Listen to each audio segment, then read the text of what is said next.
Giants suck. Giants suck. I was going to do 20 minutes of Giants suck on the air.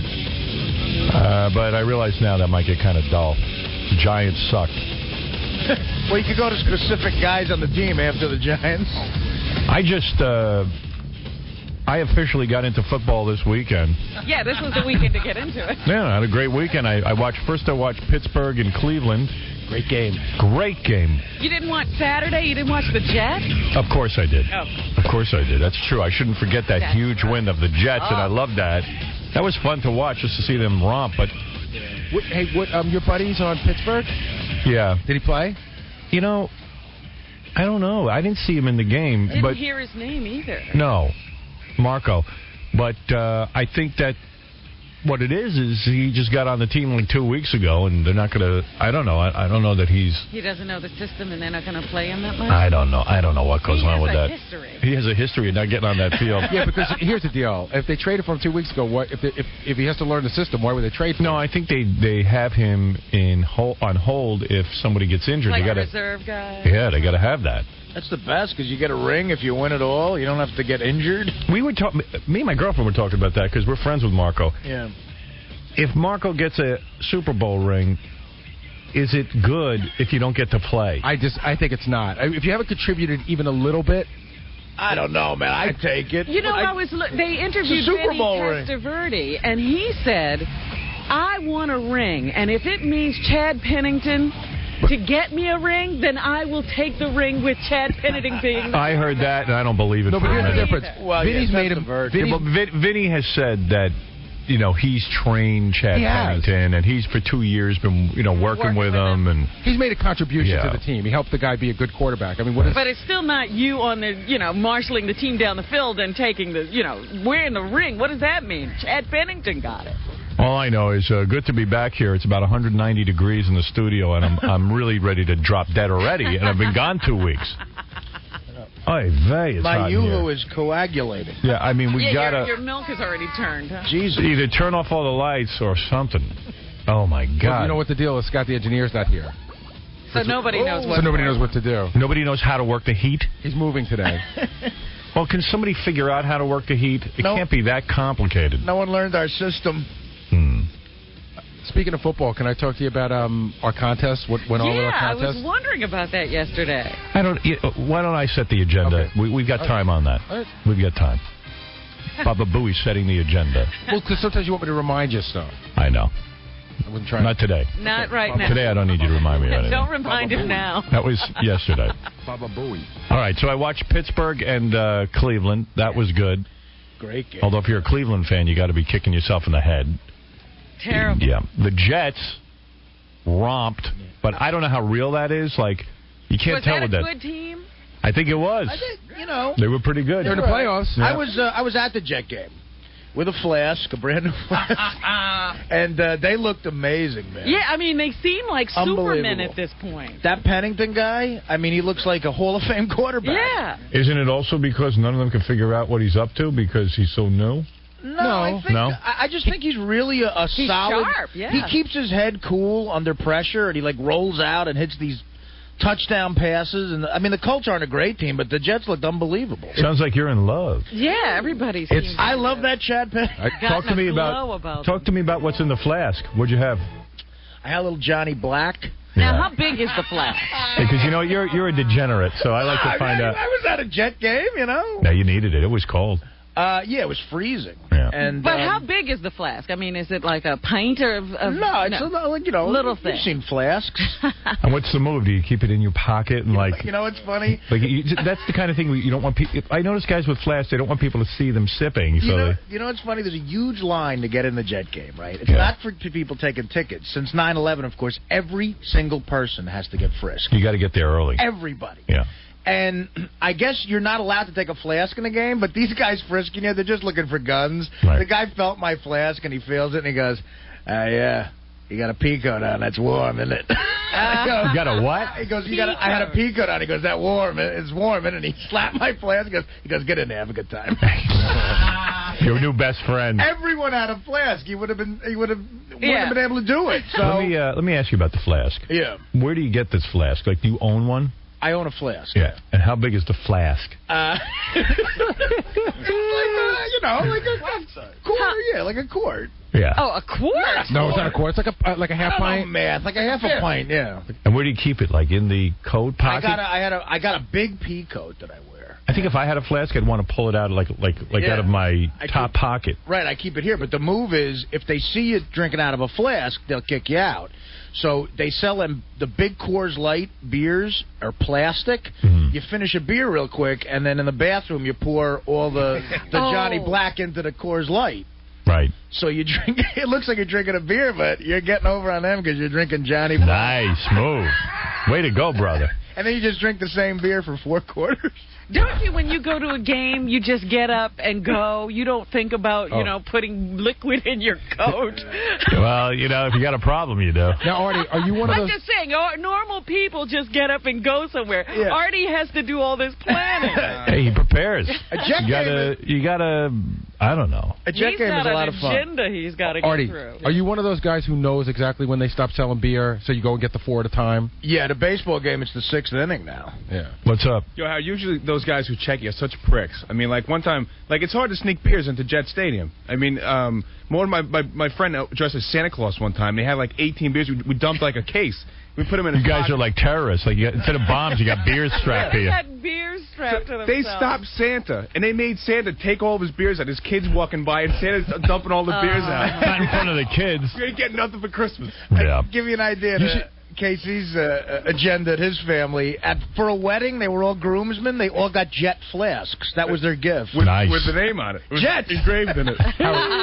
You should see the meeting in the parking lot when you're going into the Jet game, and you have to break up the beers. There's a case of beer in the back of the car. Right. So, my buddy Frank, he's a construction worker. He's got one of those overall jumpsuits that you wear when it's cold, and his pockets everywhere. He goes, all right, I'm putting one in the leg. I got one here, one here. And then he comes up to, he goes up to everybody, and he takes you, your left side jacket, your right side jacket. You take one here, you take one here. Right. Anybody got any open pockets? And you try to get everybody, set up so you can bring the whole case in. Because you don't want to buy beer there. They charge too much money. $8, $9 a beer. But they don't search you for beer? They don't feel the beers? You know what? Depends on the dude. If you go in with if you put 30 beers in on everybody and they take 10 away, you still got 20. Right. And figure it out. If it's $9 a beer, you're still ahead of the game. We paid a case of Coors Light. We paid, I don't know, $18 for it. Yeah. It should be like those strip clubs where the girls get all naked. You should be allowed to bring your own beer to a game. Bring your own alcohol in coolers. Howard, the biggest degenerates ever go to these games. I mean, I remember one time during halftime, there was one of those pass, punt, and kick things for the kids. Right. There was 10 or 12-year-olds out there passing and throwing, see how far they can do it. A kid didn't throw the ball, he didn't throw it very far. The people booed him. 10-year-old. Well, they're drunk. Grow up, kid. Yeah, you know what? Before the games, they started showing those tailgate parties in the parking lot. Right. Yeah. It is so frightening. And I think they should just round all those people up. They don't even have tickets. Right. And it's freezing cold. It's just the hanging. Yeah. Hey, can I just tell you one embarrassing story? I could have sat on the Colts side. I said, there's no way I'm going to a Jets game. And sit on the cold How would you side. sit on the cold side? Well, Beth's 2 brothers are friends with Brad Scioli, the guy on the Colts. He's a lineman, and he had tickets. And I brought him to the Stones concert, so he said, hey, tell Howard he's got a ticket if he wants to come. So I was going to go with them. And then I just said, you know what, man? I'd rather get there with my big screen TV. It's cold. Just chill out in front of the TV set and watch it. And I got news for you. If I had gone, I would have left at halftime anyway because the Jets were going to kick ass. Yeah. Hey, can I just tell you one drinking story that was really embarrassing? My dad and I went to a game, I can't remember, in 85, and I can't remember whether it was the playoffs or not, but it was an important game. It was either the last game of the season. So my dad and I brought a flask, that we shared. Nice. Oh, dear. So nice. Father, son, so this is great. Isn't that nice? 2 straws. So my dad and I had taken hits out of the flask, and my dad, he got a little, Wasted. He got a little wasted, which was funny to see. So there was this couple sitting behind us. They must be 100-year-old season ticket holders, as a couple, and they're really old. And when there's a big play, you stand up to see what happened. Every time we stood up, they yelled at us, "Sit down, sit down." So my father kept going, be quiet, be quiet. My father kept hitting a flask. Right. Around the 4th quarter, this guy behind us had to be 80 years old. Around the fourth quarter, the guy called my father an idiot or something like that. My old man turns around and picks him up by both collars, right out of the chair, and starts shaking him. And I'm like, Dad, chill out. He was going to beat the crap out of the old man. Well, yeah, rightly so. Oh, dear. Your dad's the annoying guy who stands up every minute and doesn't care about anybody Howard, else. you don't know what it's like to go to a game. I know, Everybody you get stands excited. up. No, but everybody stands up every minute. Except that old couple. Yeah. Howard, it's safe to say if you have a flask, you have a drinking problem, right? Right. I think so. No, Yeah. not on come a on. Jet game. Matt- Take a flask to the opera. I mean, you know. Take a flask to work with you. You're not going to the opera because you can't take a flask. Well, Matt- yes, so. Matt, you're on the air. Hey, Howard. Hey, Robin. How you doing?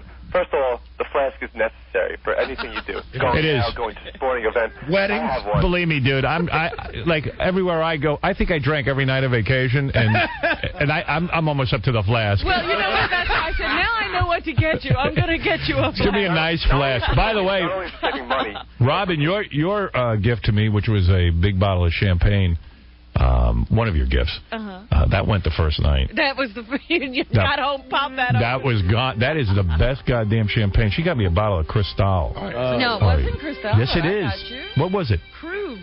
Oh, that's Krug what is it's good. called, Yeah, Krug. it's good. Yeah, They're it all was good. really good, and that was gone. How big was the bottle? It was like a regular champagne Yeah, it was bottle. regular, for people size, not Artie size. Right. But the flask thing is, there's one problem when you do the flask thing, because I've done it a bunch of times. I did it at the Met game in the World Series. It was like 30 degrees. Yeah. You drink out of the flask, and everything seems like it's fine. Then you walk into warm weather, and you don't know how drunk you are until you get into a warm place. So you keep drinking it. And Matt, go ahead. You're on the air. Yeah, so I saw you Saturday night at Dos Caminos. Yeah, I was over at Dos Caminos. Guess who I went to? Great. Guess who I went to dinner with? I don't know. Yeah, I mean, I saw you with Beth, and first of all, never seen her in person. She's beautiful. And also, you're sitting across from some hot other girl. Hot other girl was Mark Cronin's girlfriend. Wait a minute. Wait a second, You're I know- talking about Mark Cronin, the writer Mark Cronin? Mark Cronin. You want to call him a writer? Go ahead. Well, I You're don't being know what generous. else to call. You're being very nice. I heard something. Who's he dating? He's just dating a nice girl. Oh, okay. you And know. she's beautiful? Yeah, she's very pretty. Very Does pretty she girl. know it's Mark Cronin? She does not. What's Mark Cronin? Mark Cronin. I don't know how far. I don't know how far you go back with the with our show, but I used to do a television show on Channel 9 here in New York. That was a great show. I saw And that. Mark was this guy who was a chemical engineer, went to University of Pennsylvania. He was doing great. All of a sudden, wakes up one morning, decides he wants to be a comedy writer. No one will hire him except me. Right. So somehow you hired Yeah, I hired him, engineer. and he turned out to be pretty good. He was a real good writer, and went on after that show to produce 3 shows out in California. He's got a brand new TV show coming on. What did he produce? For the WB, he's got he filled up a house with like has-been celebrities, Oh. and now they're going to all like live together. And I go, Okay. what do they win money? He goes, no. That's just the point. They don't do anything except live together, and we just keep throwing crap at them to do, and he's going to come in and explain it. But Okay. he's got like MC Hammer, Emmanuel Lewis, Vince Neil. Vince Neil from Motley Is Crue. that the one that, what's his name, who always sings those songs? Corey Feldman. Corey Feldman's in that. In this one? Yeah. One of those Playboy chicks. He got a hot Playboy chick. Brandy Roderick. Oh, God. And he goes, it's, I don't know. So anyway, Cronin's, Really pretty, that girl. what? The girl is really pretty. Yeah, very pretty girl. Now, let me yeah. ask you a question about Mark. Before Mark had any success with you or anybody else, he was married to somebody pretty hot, right? Yeah. So And rich, I think. what's? I mean, is he a good-looking guy? No. just He's a The guys geek. you were I'm saying just were checking. pretty I was. good. No, he really looks like a chemical engineer. Yeah. Yeah. And then I was with Beth's 2 brothers, too. Nice guys. Nice guys. Dos Caminos. Yeah, that was good stuff there, huh? The best guacamole in the city, I think, so far. Yeah, very good. And So who picked up the tab? Did Mark? please. he did go for the wallet, though. He did. He did? He made the move. Yeah. He made the move. Good for you, Mark. Yeah, he did. He made the move. And I just said, no. But here's the deal. I think about this all the time. If I was going out to dinner with you and I was going to pay, Go ahead. I know exactly what you do. here's what you do. Because I've done this a million times. I went out with there's a couple that will never let us pay. I get up to go to the bathroom and Right. have dessert. I find my waitress. I go, here's my credit card. They should never see the bill. Right. That's what you do. But Cronin, of course, didn't do it. He just made the move. Yeah. Like Stuttering John makes the move. He's like, How come when he goes to make the move, you don't let him finish the move? Because they know he can't do it. You should let him. Oh, you can't let Stuttering John do it. Oh, come on. You know what? He's got more money than me. You guys don't feel sorry for him. You know, somehow you always feel... Let Howard pay for me if I went out with you. Yeah, exactly. Everyone expects me to pay because they think I've got $20 gazillion. Well, you know, Howard, I have a question. I don't make much money, so... I took... listen to this. We called you, actually, Robin, but you were unavailable. Yeah. We took... it was a bunch of us going out to dinner. I forget what night it was. Must have been Saturday if that was... Yeah. Yeah. It was, we went down to Mercer Kitchen. Me, Artie, Stuttering John and his wife, Ralph. Oh, I know what it was. Ralph says to me, hey, I want to get a bunch of people together for dinner. Oh, this was early in the vacation. Yeah. I want to get a bunch of people together for dinner. I go, great, count me in. I'd love to get together with everyone. He goes, all right, I'm in charge. So he doesn't make a reservation anywhere forever. Oh, no. Then at the last minute, he calls me up, do you know where we should go? And he called me at the last minute to go. He goes, I know this is last minute, but we're going out tonight. Yeah. So he goes, do you know anywhere we should go? So I said, dude, I thought you were taking care of this. I said, well, you know what's a real nice place? Mercer Kitchen. Oh, really? Okay. Can I drop your name? Because we might have trouble getting a table. Yeah, at this So I said, well, go ahead. He drops my name. He gets a table. He calls me back. He goes, you know, I don't know if we should go to Mercer Kitchen because they don't have any round tables. And I don't like sitting at a square table. So it's not. Ralph it's not. over. He's like a girl. He goes, it's not good for conversation. I said, well, you know what? You've just dropped my name. Do me a favor. Don't cancel the reservation because of a table, of a square table. I'm fine with a square table, and you've used my name. I don't want you to cancel at the last minute. I said, well, okay, I'm coming. I don't ask him who's coming or anything. Well, who do you think should be there? I thought he was planning this. That's what I thought, too. So I go, well, you know, what about Ross? Maybe give Robin a call. Call some people, see what they do.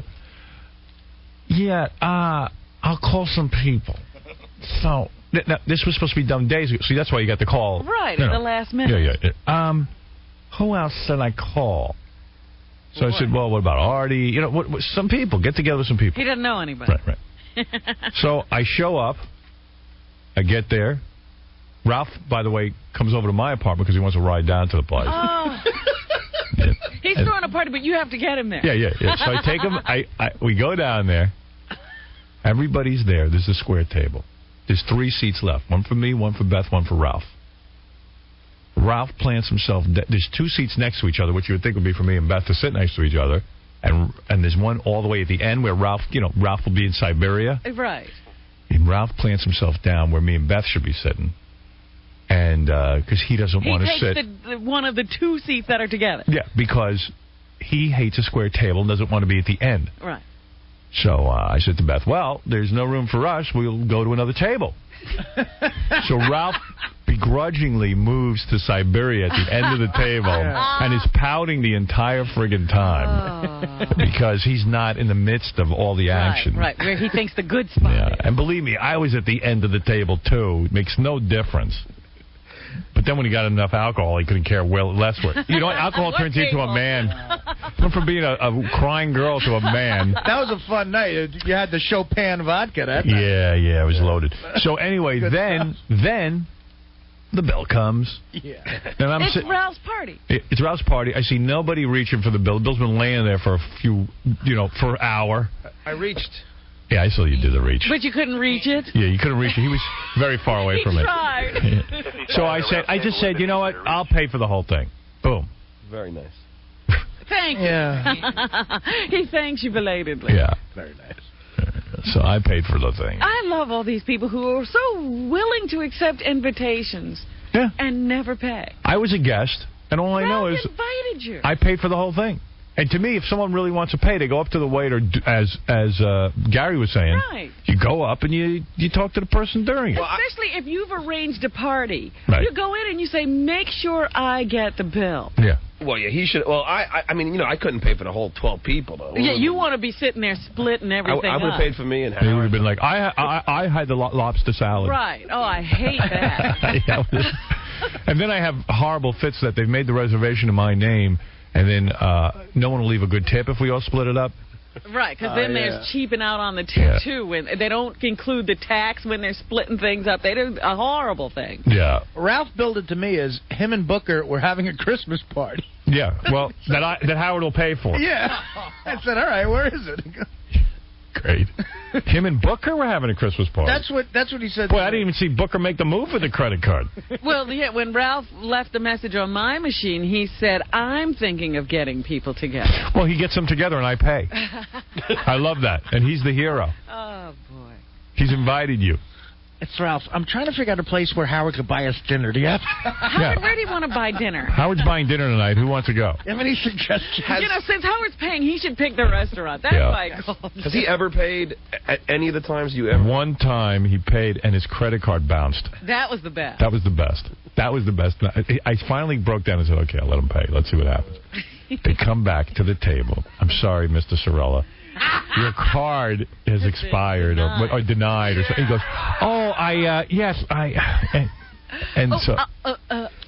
so he didn't have any cash. I just said, give me the bill. So he's never paid. No. I think one time maybe. I don't know. He's never pulled out a credit card again since that day. Hey, wait. I know there are a ton of people on the phones, and we got tons of stuff to talk about because we haven't been with you for 2 weeks. But I got to play you something right now as we go into commercial. And this is going to get you charged up for today's show because this is something we've been waiting for a long time. Here you go. Just listen to this. Big reunion show. We wanted to do a reunion show ever since Oprah first came on the air. Right. We never managed to do it. But today... Found Cabby's mom. Took me 3 friggin' years to locate her. She's here. She's in the building, and Cabby's in the building right now. And they're not in the same room. They're not in the same room. They're going to be meeting here later in the program. Wow. And a very They're special. both already here. They're both here. Very special Howard Stern show. Oh, how are we going to do this? Yeah. And on tomorrow's show, Cabby's mom will box Stuttering John's mom.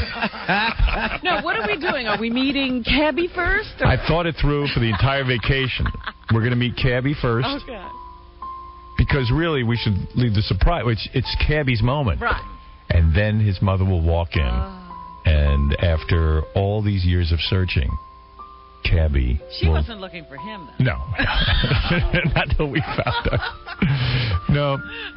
She was fine. She was fine. She was doing great. But no, she'd always been curious about... and I talked to Cabby over vacation, and I said, there's nothing up my sleeve. All I want to do is do a reunion show. A serious reunion show. Yes. And he was willing to wait because this has been a long time for him. Yeah, he's nervous as hell. I mean, you can imagine. Really? Yeah. Well, I would be, too. Look at what he's done to himself. Yeah. No, he really is. I mean, this is like the biggest moment in his life.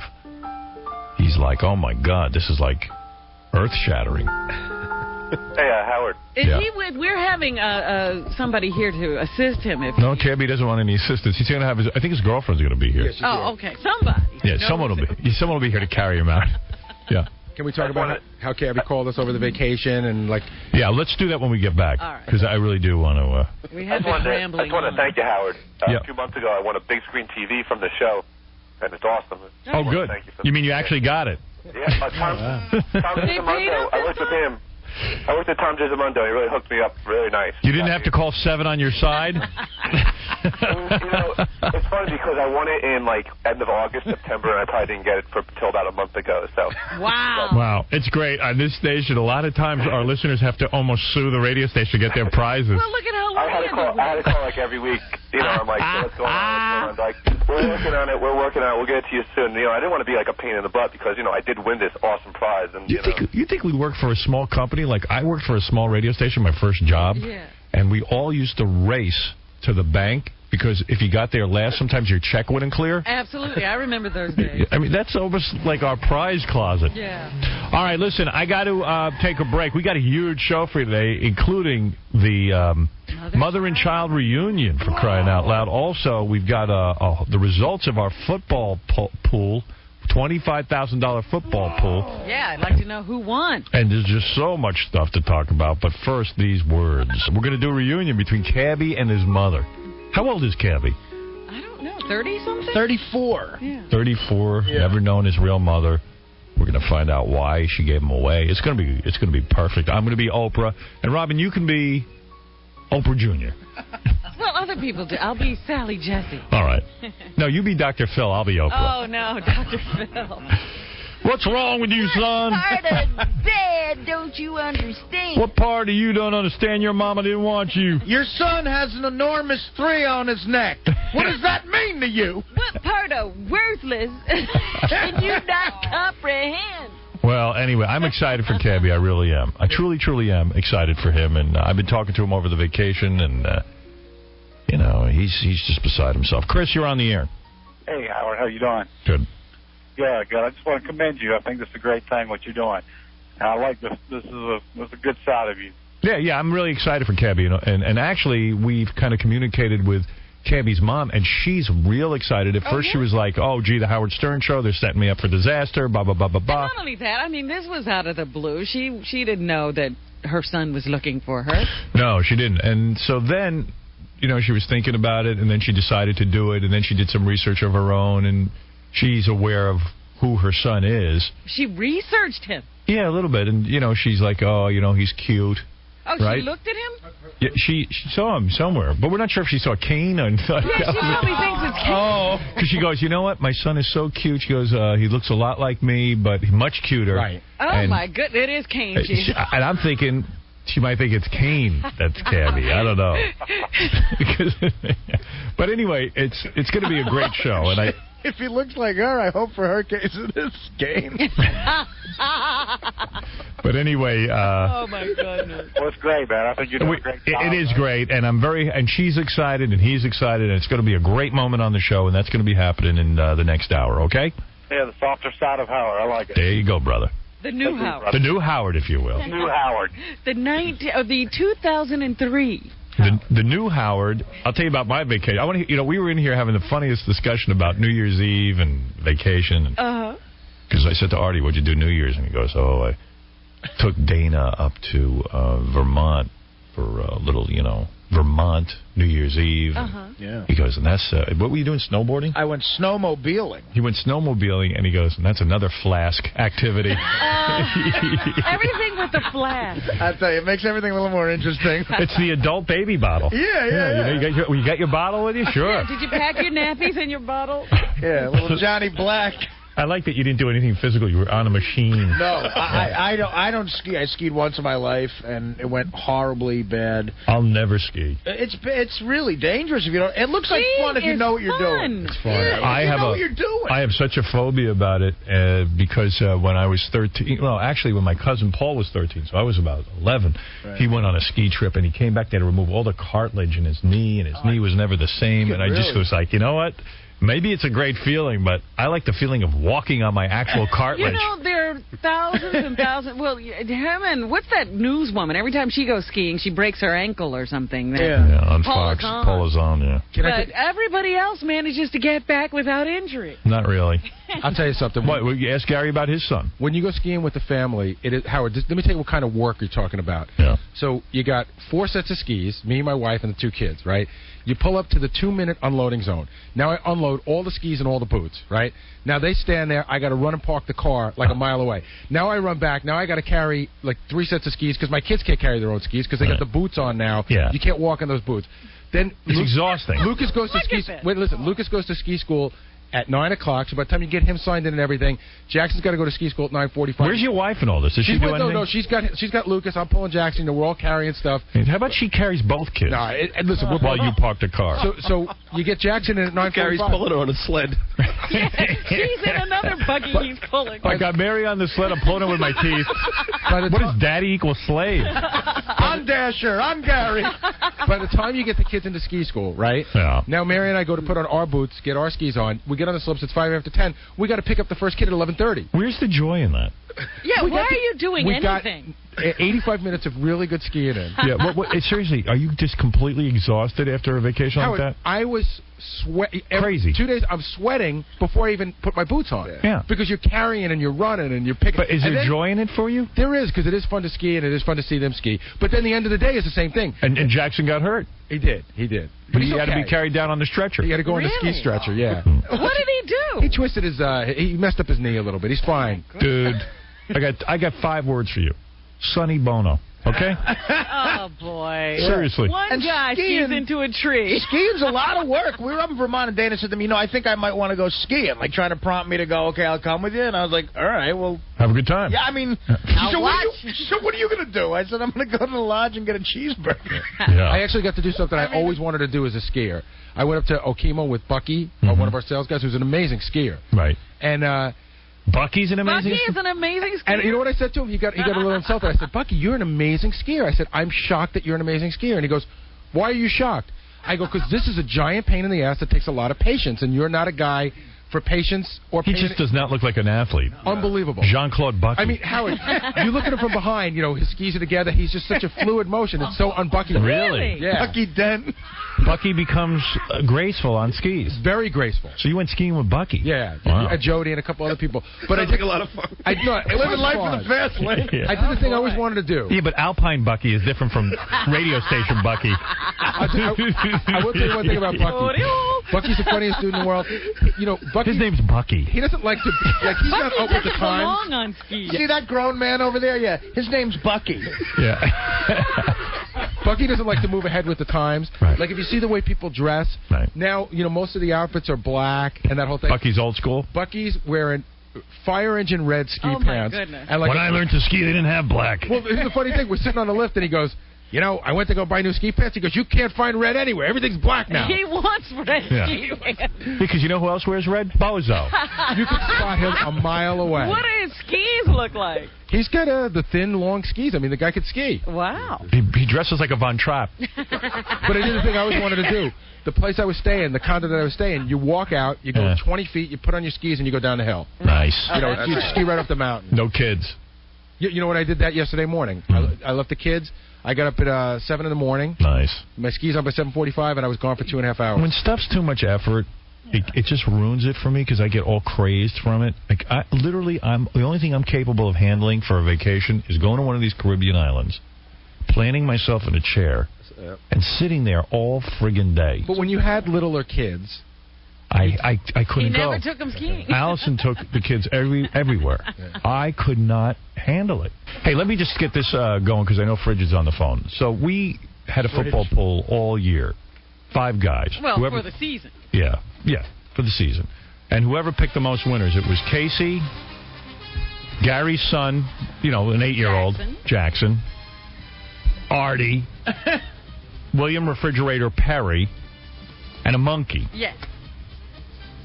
And the monkey just would spin a wheel. And my point being, the monkey, as far as I know, was doing just as well as everyone else. All these other guys are sitting around figuring it out for a week, and the monkey spins a wheel. Anyway, so where are we at? This is for betonsports.com. These are the final results. Go ahead. Give them to me. All right. So Artie, in his last game, he lost. So Artie finishes the season 4-10. Oh. Okay. Artie the big gambler. Hey, Artie, don't bet on the Jets. No, I have made a decision not to do that. Good man. Okay, Jackson won his last game. He finishes the season 6 wins, 7 losses, and a tie. Not bad for an 8-year-old. Okay. The monkey, spinning a wheel, won his last game. He finishes at 500, 7-7. Wow. Okay. Now here's the big news. Here's what you got to know. Going into the final week, it's KC and the Fridge tied. Right. Tied for number 1. They both have 8 wins. Okay.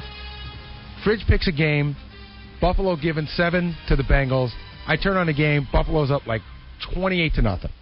So I can see they end up winning that game. Right. Done. Fridge wins. Fridge wins his game. So now Casey's got the late game. It's Dallas and Washington. Casey picks the Redskins, giving 6.5 to Dallas. Uh-oh. Would you like to take a stab at the final score of the game, Howard? What is it? 6.5 to Dallas? Yeah. So what was the score? You didn't beat the spread. 20-14. By 1/2 point, Casey lost the money. Wow. In the last 25 grand you blew. In the last 2 minutes, the whole game, Washington was killing Dallas. Right? They held them to probably under 150 yards total offense the whole game. You must be kicking yourself. It was like somebody just kicked me in the stomach. How much could you use $25,000? Oh my God! That would have changed his life. No, wait, let me tell you this. Let me tell you what happened. Yeah. So the last play of the game, right? All Washington has to do is just hold on and just don't let them score. The quarterback for the Cowboys gets back, throws up a Hail Mary pass in the end zone. The guy catches it. I'm down. I need him just to stay there. They score a touchdown. I lose. Oh my God! 2 minutes. Oh my God! 1/2 point. How did the monkey end up doing this? Did he tie you? 7-7. Oh, he's 7-7, and you're what? You were Casey had 8 and... 8 and 6. So Casey's 1 win better than the monkey. Wow. And I'm 3 losses. Hey, let me congratulate the Fridge. Fridge. Hey, Fridge. You there, bro? Yeah, I'm here. Oh, okay. We're kind of being low key. Hey, how's it going? Fridge, congratulations, 25,000. Oh, thank you. I appreciate it. By the way, the Fridge. Now, Fridge, you're donating your money to charity. The National Organization of Professional Athletes. What? What, Fridge? Hello? I'm sorry, I couldn't hear you. Yeah, I said charity start at home. Yes, charity does start at home. Actually, in your case, it's not going to your home. It's going to... Where is it going again? The National Organization of Professional Athletes. I'm not sure what they do. Yeah, what do they do? Huh? What does the National Organization of Professional Athletes do? Oh, that's my agent. That's your agent? Yeah. Wait a second. So who belongs to this charity? You and your agent? Yeah, me and my agent. He does charity begins. Oh. It's a charity that installs jacuzzis in my house. So, Fridge, you are taking the money for yourself? Oh, yeah, of course. Oh. Gary goes, hey, the Fridge is going to... Gary goes... Gary says to me, the Fridge is going through some kind of messy divorce. He'd just rather give the money to charity. You're kidding? You're getting a divorce? Howard, there's right here. There's the masthead, the letterhead, the National Organization of Professional Athletes. Yeah, he just ran that off. No, that's Fridge wrong. made that himself. Okay. No, that's my All right. agent. Fridge, I don't understand. So, I like this. Understand. I want to set up a charity like this. Well, look here. Hey, that's what we all do, don't we? Yeah. Gary goes, man, the Fridge is giving the 25 G's to charity. Now, that would have been funny because I'm sitting there, poor Casey is a charity case. And I said to myself, the Fridge got that Fridge.com. He's selling actual refrigerators and, signing stuff. And he'll even, if you buy $100 worth of refrigerator stuff, he'll visit your house. And I'm like, why does he keep the 25 grand for himself? Meanwhile, he is. I didn't know that. Just giving it to charity. But that charity, I don't think your wife can get a hold of, right? Oh, well, that's the way you got to do things. I see. That's the new scam for husbands. Set up a charity. Well, that is smart because no one can invade a charity. I like that. Hey, I appreciate it. I got to get on the plane. Oh, you got to get on a plane. Hey, Fridge, yeah congratulations on not only beating KC, but beating a monkey and Artie. All right. And, hey, thank you, Howard. I appreciate it. All right, and I know that BetOnSports.com is putting up to $25,000, and they congratulate you as well. Okay, now, I tell them I thank them too. All right, man, and good luck to you, Fridge. All right. All right, later. Later. That's the great William Refrigerator Perry, who clocks in with $25,000. Yeah. Casey missing it by a 1/2 point. That's why they call it gambling, bro. But I got to thank Bet on Sports. I had a great time playing it, and thank Tom and everybody. And hey, Howard, there's another guy I want to thank. Did you cry? I was.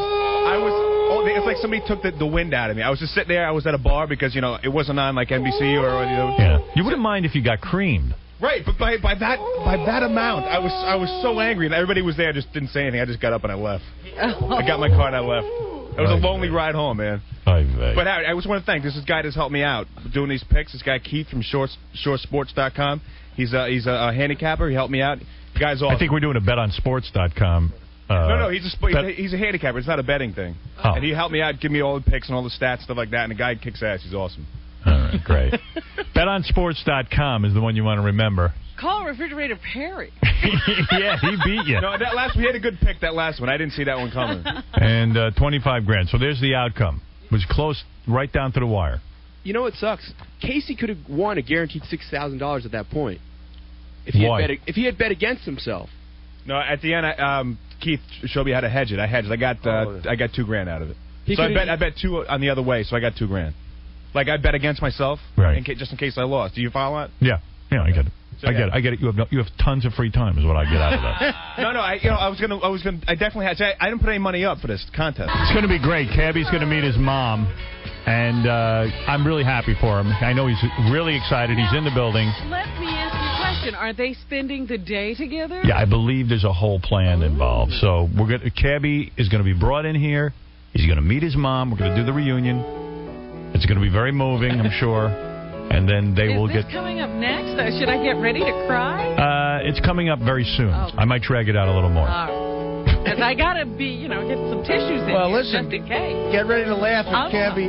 If it turns out Cabby's related to his girlfriend, it's going to be really fun. Wouldn't that be a great ironic story? That would be hysterical. Cabby's in love. I think he's engaged. And, he's so happy. And then, he meets his mom, and then Cabby's girlfriend sitting here realizes that that's her aunt. And they Cabby and her... be together. Their brother and sister or something. I don't know. But it's going to be great. Even Gary said to me, he says he thinks he's going to cry, so I'm going to keep a camera on him, too. Good. All right. Yeah. Baba boo-hoo. Baba boo-hoo. But it's going to be fun. This is what we've been waiting for. We've always wanted to do a reunion show. And also, this week, we'll be remembering the year, the highlights of the year on the show. And we'll be playing some clips. We've put that together as well. A retrospective? A retrospective, if you will. And I don't know. We just have so much stuff to catch up on. It's difficult to get to everything in one show. I can't believe Refrigerator Perry won. And what happened with you this vacation? Did you break your no-party edict? No, I did not. Did you go to any parties? No. Haven't seen anyone. Is that why you didn't go to the dinner party? Right. Oh, is that right? Yeah. Oh, I forgot about that. It was within the no-party zone. Because I said to Ralph, what about Robin? And I forgot you have a no-party edict. If you went, Robin, it really would have been breaking the edict. Because it was some party. Yeah, it would have been fine. Now you can go to parties, all right? Is it over? I haven't decided when Really? I'm ending the no-party edict. I thought it was just a thing for till the end of the year. No, I just said I wasn't going to parties because there are a lot of parties at that time, but I'm still being very quiet. Wow. A lot of people are suffering because of the no-party edict. I don't think anybody's suffering. Well, everyone misses you. I miss you, too. Gee, I got a whole bunch of emails from people, why you are having a no-party edict, and I don't even know what I did with them. It was 2 weeks ago, and I just remember laughing at them. Oh, that's funny.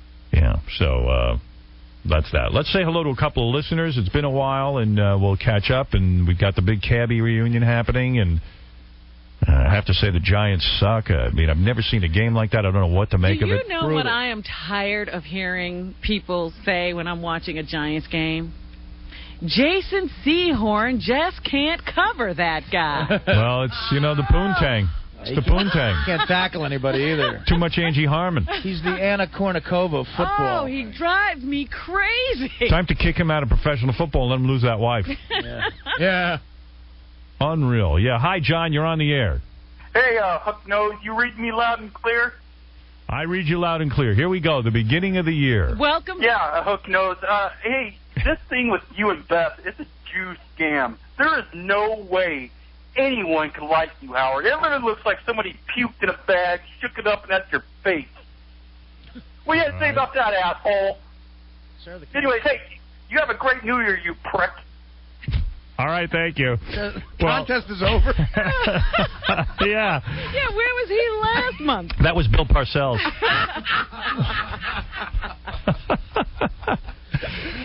Guy angry with me. I was What is up with him? That roast contest is out of... I was sitting at the Jet game with my flask. Yeah. 10 guys behind me started singing, Artie's fat. Fat again. Nice. Throughout the game, guess who's fat? Guess who's fat? And I'm trying to eat a hot dog. Artie's figured out the entire winter schedule, how to carry a flask. Yes. He's into every flask sport.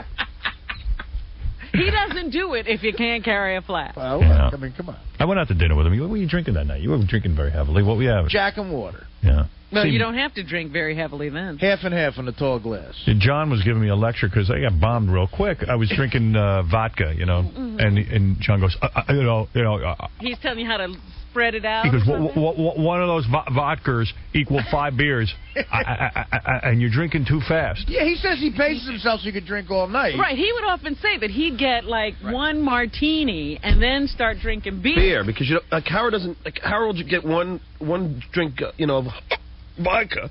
And then he'll just, that's like 6 shots in the glass. So no, it's not. It's like 4 or 5, right, Artie? No, it's like a shot. 2 shots. It's like maybe a shot and a half, 2 shots. No, he's getting a big glass. He got a tumbler. He got a rock glass. Yeah, how many shot glasses do you think you fit? 1. I'd say there's 2 shots of vodka in a glass like that with the ice and everything. Well, then you get drunk easy then. Yeah, I'm not an alcoholic like you. 2 shots of vodka, that's not. Because he drinks like 2 glasses and he's bombed. Bomb. That's 4 shots. You're saying that's bomb. enough. I mean, am I bombed or am I just a little sloppy? Well, you always say that you're so drunk. I don't know. That's what you tell me. No. Because there's a difference between bombed and just exactly. feeling good. Am I conversing? Am I having a nice time? Well, he's not inebriated, but he says I'm drunk. No, I'm buzzed. Yeah. I say. I don't say I'm drunk. I'm buzzed. I'm buzzed. That's it.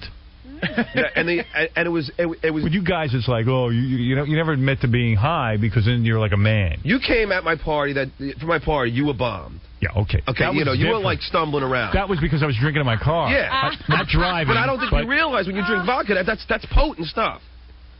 I do realize. That's why I drink it. And how many glasses of vodka did you have on the way to my party? 3. Yeah. And you were bombed. I wasn't bombed, though. Was I walking? Yeah, but was I conversing with everyone? Didn't you say that? Didn't you like? Was it, whoa! What? Was I conversing with everyone? Yeah. Was I sloppy? Well, there was a point where you were. Didn't you stumble somewhere? Didn't Phelan say you stumbled somewhere? Dude, if you're going to leave your kids' toys all over your house, I think I might stumble under any circumstance. You seemed more drunk that night than I've ever seen you. Well, since I'm under a microscope, because you and Phelan and everyone else have to evaluate my every step, it tends to be a little bit stifling, but I don't believe I was sloppy drunk. Not sloppy, but you were definitely... I was buzzed. You were drunk. I saw you stumbling next to Brian Taylor. Yeah, I mean, give me a break. But then, on New Year's, you drank champagne, and you told me that you were getting... I got buzzed from it. Yeah. But it was only like... That was Robin's bottle. That was still Robin's bottle? On New Year's? Oh, no, not New Year's, no. But that was like... Every bottle now is Robin's bottle. I'm confused. That was Robin's bottle. Here's to Robin. That was Robin's bottle, bitch. How many glasses of champagne did you have when you got buzzed? I think about 2.5. See, that's... Champagne is kind of light. I hadn't eaten. Yeah, it's Robin. Isn't that a little... Gee, sorry, John. I'm not as much of an alcoholic as you yet. I mean, he's mad at me because I get buzzed from 2.5 glasses of champagne. I was trying to help you. Got a contact or something because that's why I drink champagne. I never I get buzzed. feel anything. But I hadn't eaten all day. Oh, maybe. I hadn't eaten since like about 11 o'clock, and it was late. And I just drank it, and I got a little buzz. I wasn't sloppy. Was I walking? Was I talking? No, I didn't say you. But you got buzzed. I get buzzed from alcohol. Yeah, well, when you say bombed, it sort of sounds like he can't hold it. No, but he says that he's drunk. But you don't realize that you say that. I'm high. Okay, but you use the word drunk, so that's what you say. You say I'm drunk. I don't say I'm drunk. All right, I'm telling you. I say I'm high, buzzed. Why does it matter? What does it matter? So why are you evaluating me? Well, that's why I was giving you advice on how to drink. I was just telling you. I'm fine. I don't need your advice. I see how you drink. John, everybody talks about your drinking. What are you talking about? Talk about every 8 minutes with a beer. We go to the restaurant. They can't bring the beer fast enough. He says to the guy, please bring me 2 at a time. As soon as they deliver the beer, he orders another one. Yeah, he goes, please, 2 at a time now. I can't be without a beer. I've seen a guy like this. All right. It was fun, though. It was fun drinking with you. Yeah, we had a good time. I just didn't know how heavily I was being evaluated. No, you were, but I wasn't sure what drink goes with champagne, right? If you're going to drink champagne, I was trying to say... Well, that's a drink. You don't need another drink. It's alcohol. No, but he was thinking about mixing champagne with vodka. I didn't know if it was right to mix. I had a couple of glasses of champagne with your wife and with Beth, and then when I got to the restaurant, I drank some vodka. But I wasn't sure if vodka went with champagne. Sure it does. Sometimes they say you shouldn't mix any kind of drink because it might get you sick. No, I'm not sick. Fruity drinks get you sick the next morning. All that crap. Vodka's good for you. No, vodka actually is cleansing. I can't even imagine having this conversation. What are we talking about? Meanwhile, John's doing whippets. Yeah. You know, what are we talking about? John's asking guys for cans of whipped cream so he can suck the nitrous out of it. Did he do that while you were out? No, I said no to that. Mercer Kitchen. I'm at Mercer Kitchen. I was like, oh, yeah. He goes, I'm going to ask the guy for some whipped cream. Cans. Oh, dear. Oh, man. Hey, Bill, you're on the air. Hey, Bill. Hey, Howard. Hey. You know how you have your rapper jacket? Yeah. Put the beers in the sleeves of that and lift your arms up when you're going in the stadium. You get them in every time. That's a good point. You know, I wear Fat Farm. Yeah. Right, like those big... I wear the Fat Farm coats made by the Blacks. What are they made of? They're made of, I think they're bulletproof for ghetto wear. Yeah. I tell you something, this coat I got by Fat Farm is like a human being. If I take it off, there's nowhere to put it. It's so huge. But it keeps you friggin' warm in the winter. And they got pockets all over it. Well, he's saying put them in the sleeve. Let me tell you something. Put something in there? I think these coats are made for, like, drug dealers because there are hidden pockets everywhere. If you put stuff in this coat, you'll never find it again. He's right. You've lost things in that coat. Yeah, I'm telling you. But I think if you wear a Fat Farm coat, I'm sure when you go to a game or something, they bring security right out. Yeah. Because the Fat Farm is like, you know, gangster sort of clothes. advertising. Yeah, but they never check your arms. They'll never squeeze your arms, and you can always put them in there all the time. Yeah, the arms have like 50 secret compartments. Wow. Actually, I think those jackets are banned from rap concerts. I believe it. You can't wear those things. Really? Yeah. Yes. Another thing is, if you ever want to get better seats at a game, at halftime, wait by the spirals for people who are leaving, ask them for their ticket stubs, and then you can trick the ushers that way. Yeah. Get better seats. Jet fans got a lot of scams. Yeah. There's all kinds of activity going on, all kinds of nonsense. And amazing. I got a joke for you, too. Yeah, go ahead. Why do tampons have strings on the end of them? Why? So you can floss after you're done eating. There you go. All right, Shuli, you're on the air. Hey, morning, guys. How you doing? Happy New Year to you. Happy New Year to hey, you. I got a bunch of questions about vacation for you, but I kind of made a game out of it. All right, go ahead. It's called Over Under. Over the 2-week period, how many times did Howard and Beth bang? And the number is 8. Over or under? Over. Yeah, I would say we were over bat. But you want to know something? Our banging got interrupted a lot because the dog sleeps in the bedroom with us now because she gets separation anxiety. And then when I'm banging, the dog... I'm loopy from this dog. When I'm banging, the dog, like, stares at us banging, and I'm like, wait a second Isn't here. that funny? Because that's what we do when we see animals. I know. I like, stares and cries. You know what, man? I know a guy. Get rid of the dog for you. No. Just one phone call. All right, I got to take a break. We got a lot going on. Shuli, I got to go.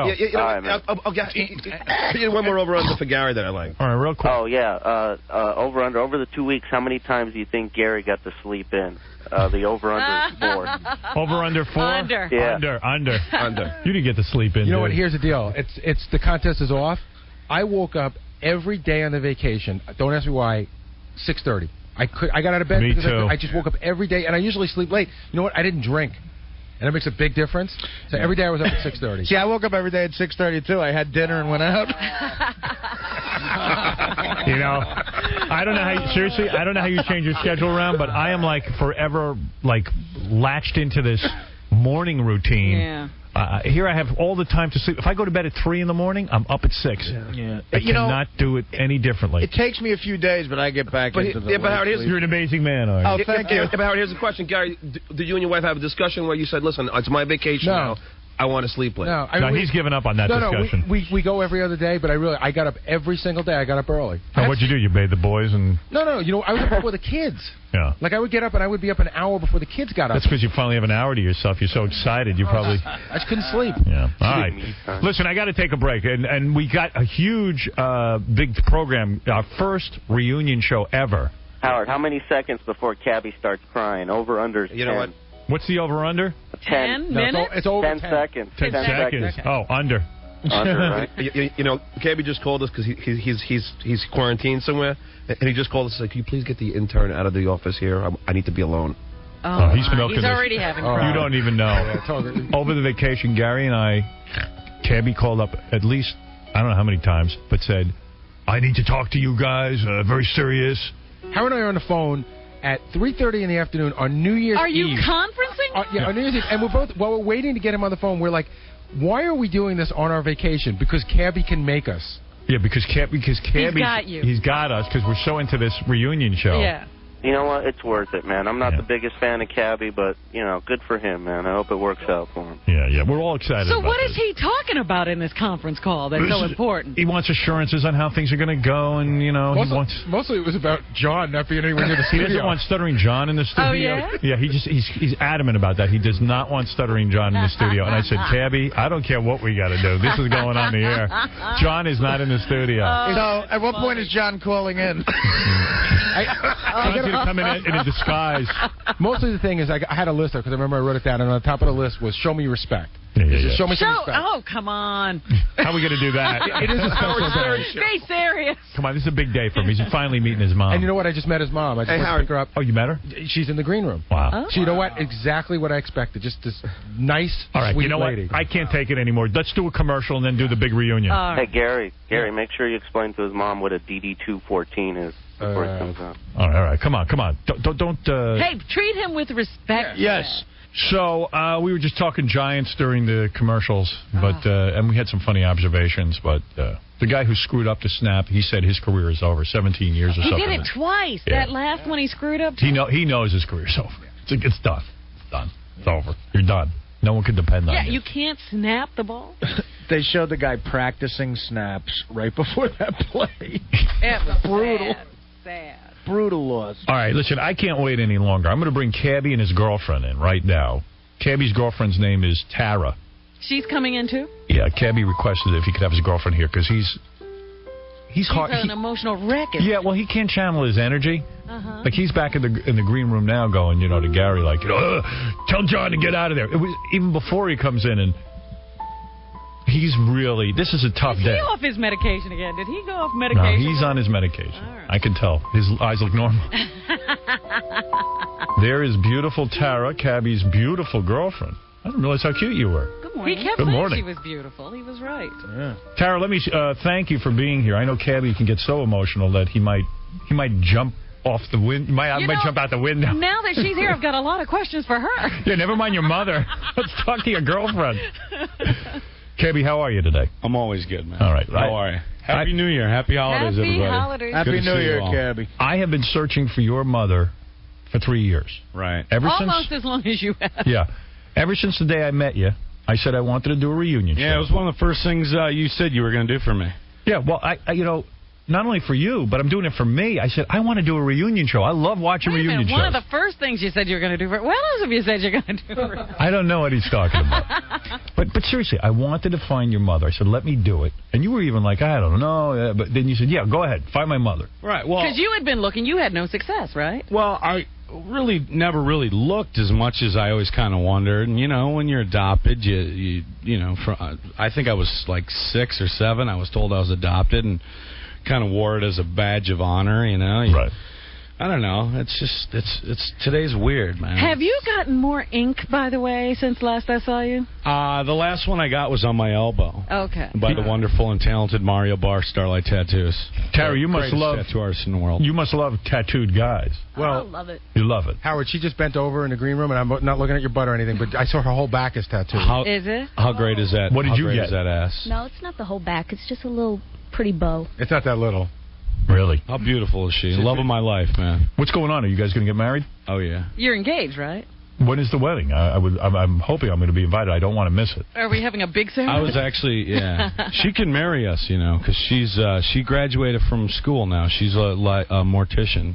Morticians can marry you? people? I didn't know that. I thought they just bury them. No, you can marry people. Oh, I didn't know that. Yeah. That's a fascinating fact that I did not know. Yeah. I guess people don't even tell you if a mortician marries. Isn't it bad karma to be married by a mortician? You would think. I've never heard that. All right, Cabby, let me talk to you now. Let me focus on you. All right. I was going to ask your girlfriend what it's like to have sex with this stuff. Forget that. No, you can go there. How is it? How's the sex with Cabby? Oh, it's great. Is it weird? I would imagine kinky. Weird? Yeah. No. Nothing weird. He doesn't ask for anything weird, huh? Who's the king, baby? You are Buffet. Yeah. Let me hear that again. I missed that. What's that? What happens when you say who's the king? Who's the king? You are, baby. Yeah. You said Boo Face before, Boo didn't you? Is that his nickname, Boo Face? Because what, he always goes, he scares you when you see him? Boo. Yeah, that face is boo. No, let me understand something. Cabby. Yeah. Tell me what's going on inside of you right now. You know, it's weird. I'm a pretty fearless person. I've lived a fearless life. I've had a good life. I've done. You haven't had a good life. You've been a mess. No. You know what? You can say that. No, I'm saying you said that. Yeah. Listen. I have no regrets, and you can. Everybody can judge and say, you know, I've done some crazy stuff. I've done some bad stuff. I've had drug addiction. You've had terrible relationships. I've had horrible relationships. I had an abusive childhood. I had unbelievable stuff happen to me. I've done bad things to people. I've done some horrible, evil things to people. Like what? Oh, when was all the good happening? Listen. I've done some regrettable stuff in my life that you can't even imagine. I've done some evil stuff. Can we still prosecute you? Is this Desert Storm stuff? Or this ain't the anal stuff. Listen. I'm telling you, man, I'm not a good person. There's been some periods in my life where I've been a mean, angry. I'm a drug addict, man. You know, and you live it. Look in these eyes, dude. No, thanks. Seriously, all right, take it easy. I grew up on can I ask you a favor? Yeah. Don't scare her away. No, but I'm telling you, I'm a hard individual. You people, sometimes I don't think people realize the life that I've led. You know, people think I'm talking out my ass. Well, sometimes. The way I described you, your mama asked me, what's he like? And the way I described you was, he's had his ups and his downs, but right now he's definitely having an up. Right. But what I'm saying is I'm real. When I've gotten where I'm at, I've lived a life. I don't have any regrets. I've done everything I've gotten. All right, let me focus on something here, though. Hang on, though. Okay. I just want to. He's got to make a speech. It ain't even about being a speech. I've lived. Okay. I've served in the military, and I wear that. Right. And I did it proudly. You sound like right now Robert Blake a little bit. No, you know I jumped out of airplanes. I've laughed, I've cried, I've had my fill, my share of listen, I served in the 82nd. Get it my way. I served in the 82nd Airborne. Not a lot of people can say they did that. I went to war for this country. Right. Okay, and I did that proudly. Right. All right. I survived drug addiction. Right. Go ahead. I work at the biggest radio station in New York, and I got there on my own. Nobody gave that to me. Oh, who got it? Who was given anything here? I'm not saying anybody was given anything, but what I'm saying You're saying is, you did everything on your own. Right. I've failed in a lot of places in my life. Did you get an accent over the weekend? No, my mouth is dry. All right, listen to me. Can I get a water? All right, take it. Listen to me. I lived in North Carolina for 5 years. Okay, I'm nervous. That's horrible. I'm a little nervous. You sound like Get Elvis. him a drink. Thank you, ladies and He lived in gentlemen. North Carolina for 5 years, but we didn't hear that in his accent till now. Yeah, all right, you developed an accent, but listen to me. But listen. Let me ask you a question. Let me ask you the key question. Yeah, the point I'm trying to make is a lot of people have questioned a lot of things I've ever done, but you know what? It's all true. And I've gotten to a place, and I met the most beautiful woman of my life, and I met some great people in this room. The point is, I'm happier now than I've ever been in my life. You were given up for adoption. Right. You did not get along with the people who raised you. Oh, they were evil. Evil people. You hated them. You have probably spent your life fantasizing. My father made me humorous, I think. I think I got my humor and my sense of humor from my father. He was a funny man. All right. When you say that, it implies that nothing was that great at home. My mother was evil. She shouldn't have had kids. You must have fantasized all these years what it would be like to meet your real mother and find out the circumstances of why she gave you away. And not only that, you didn't have a mother who loved you, so you might have a second chance. And you're also going to find out about a whole bunch of siblings that you have. And we know stuff that you're going to find out today. Yeah. You're going to find out things today you just had no idea. Scary. My question is, what are the rules? Of what? Of Cabby's visit. You said he called you up with rules. Show him other respect. Than He wants respect. I do, and I think I deserve that. And no stuttering John, right? No, I don't. Yeah. All right. Because Are you ready to meet your mother? Yeah, I've been. I've for 2 weeks. I've been like sitting. I have the chills right now. I do. I swear to God. Oh my God. Cabby. Yeah. Are you ready? Yeah, I'm ready. I don't Walking through that door. You ready, Howard? Am I ready? Yes. I need the signal. I just. see, he's not ready. Wait a second. Talk to me. What's going on? I just want to thank you, man. You're welcome. I'm happy I'm doing this for you.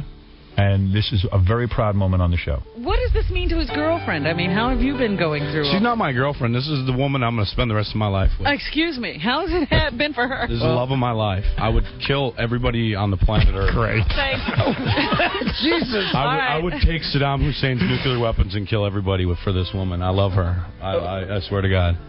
Then we love her. I know this is so important to him, and I want to thank you, Howard and Gary. Welcome. Yes. Has he been easy to live with during this? It's been tough for him, hasn't it? Yeah. It's tough for you Tara, too, do me a favor. Yes. If he is holding you hostage, blink twice now. But never know.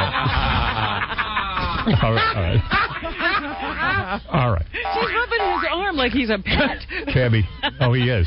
Cabby, listen to me. Yeah. Look at me. We've known each other for a couple of years You're now. the man, dude. You're my friend. Listen to me. Coming through the door now, your real mom's name is Audrey. I will tell you that. Gary is going to get your mother. And he has walked out of the room. We are seconds away from you meeting. I don't know whether to shake her hand or hug her or just Why don't you just let it happen? Let it Whatever happen. feels Don't good. plan it out. I see you're in tears. That's good for reunion He's shows. a mess already. I know, and I don't blame you. You let it out. Don't forget the flowers. All right, bring in Audrey. Here is your mother.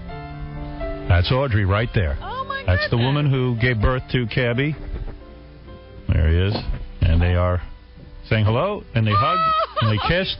Now I'm getting all weepy. Now I'm getting upset. I'm getting excited. They kissed and I'm a little hugged. weepy. Wow. Oh, They he's look alike. looking at her. They do look Can't alike. believe it. This is really very beautiful. They're still hugging. That's why we're talking. We're talking during the hugging. I can't believe the Giants They lost. can't. She's holding on to him like nobody's business.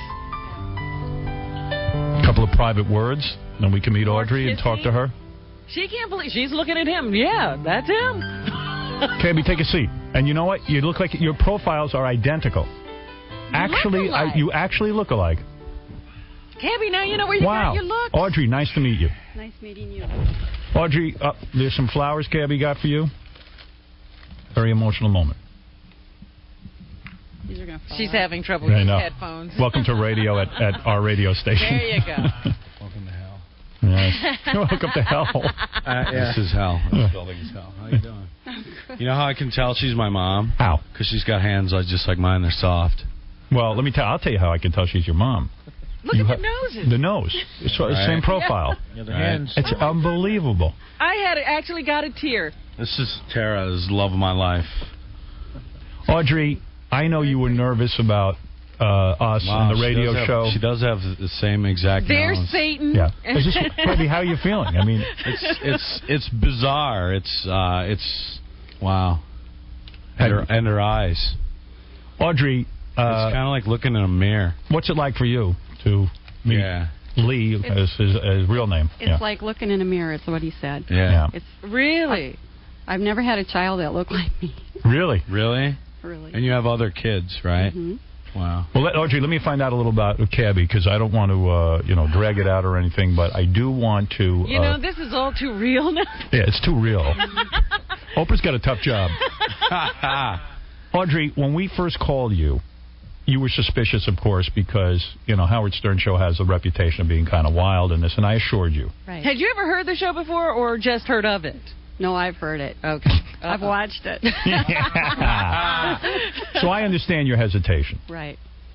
And when we called you, what went through your mind? Did you think we were playing a joke on you, or that we were going to be a victim of some sort of weird scene? Hoax or something? The first call, when Gary called, he knew too much. Right. He knew my name. He gave me my whole name. Right. And then he knew all the birthdays of my kids. He knew. It was just too unreal. So you knew it was But I real was information. scared to come on the show. I don't blame you. Because I didn't want to be. We're scared some days. Well, you didn't want it to be a joke. But this is pretty heavy stuff. Mm-hmm. And going into the history of this, so Cabby can learn something. Mm-hmm. You were married. You had 2 kids. One kid. One kid first, because I remember the non-identifying birth information that we got from the Catholic Charities. Right. So you were married. You had a kid. Right.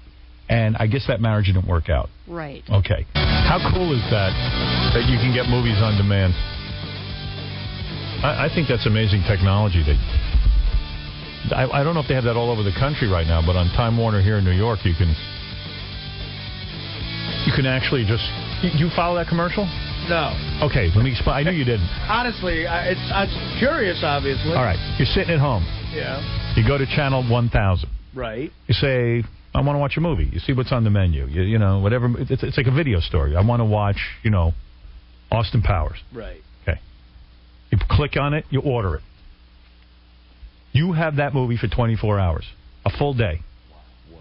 You can watch it whenever you want for the whole day, at any point in the day. You can watch it as many times as you want. As many times as you want. You can fast forward it. You can rewind it. You can do whatever you want. Wow. You don't have to leave your house. Now, what is this like part of? Time Warner Cable. It's not a special feature you have to buy. I don't think so. I think you buy each movie. Wow. It's digital movies on demand. That's great. You follow what I'm saying? Yeah, absolutely. Now you get it. Yeah. You're talking about that like cable on demand thing? Yeah, cable on demand. What they got is it. That? I just explained it. Don't you dare do that. No, but how does it work? Let me explain it to you, How do Robin. you make the picture take up the full screen? How do you... No. Listen, when you're on your satellite? Yeah. Or you're on your... Not your satellite, your cable. Your cable. Right. Okay. You go to channel 1000. Right. Let's say there's a movie you want to watch. You want to watch Gone with the Wind. Okay? All right. That's not possible. All right, what do you want to watch? Godfather 2. Yeah. Okay. You punch in Godfather 2. You now have that video on channel 1000 for the full day. Huh? It's there all day. You can rewind it. You can fast forward it. You can pause it. All day. They all just day. play it all day. All right. You play it all day. When you decide to play it, you can play it 10 times.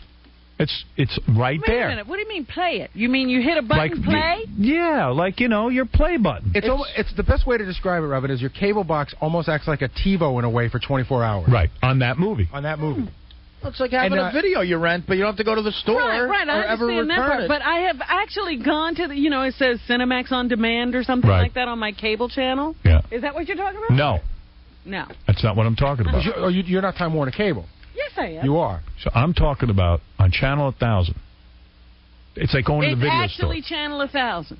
That's what I'm saying. Channel 1000. See, I didn't know about channel 1000. And you go, okay, I want to see Austin Powers.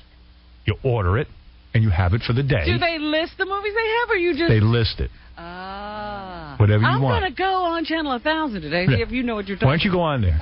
You know what? Jason and Will, who work in the office, they have it. They use it all the time. And they also wanted me to let you know that they have porn channels as well. On demand. You see, that's they don't great. use it, they say. Yeah. Of course because not. You know how great that is that you don't have to go through the embarrassment of buying porn? Yeah, but you got to go through the embarrassment of that bill. Only when your mother cleans the house. Yeah, but you're living on your own now, dude. Yeah, I know. I'm on my own. Your mom does your bills?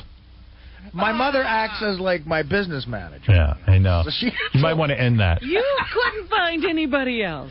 Well, I mean, I'd pay her. Anal films on demand. So here's my observation about the cabbie reunion with his mom. All right. So I thought it was very beautiful. Cabbie found his mom and everything, but I know who Cabbie is. And I don't know whether I did a blessing or a curse on this woman, because I know Cabbie is a very needy guy. Even with me, he's constantly calling. He is in therapy, isn't he? He says he is, but it's weird. Here's what happened. So as soon as the microphones go off, Cabbie is talking. Me, Cabbie, and Cabbie's mom are talking. Robin's over there talking too.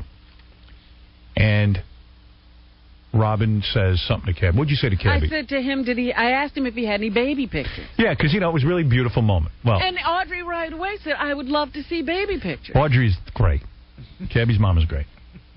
So Cabbie right away goes, I don't really have that many baby pictures because I had to leave my home at 13. My real parents, they beat me, and I peed the bed every day till I was 13.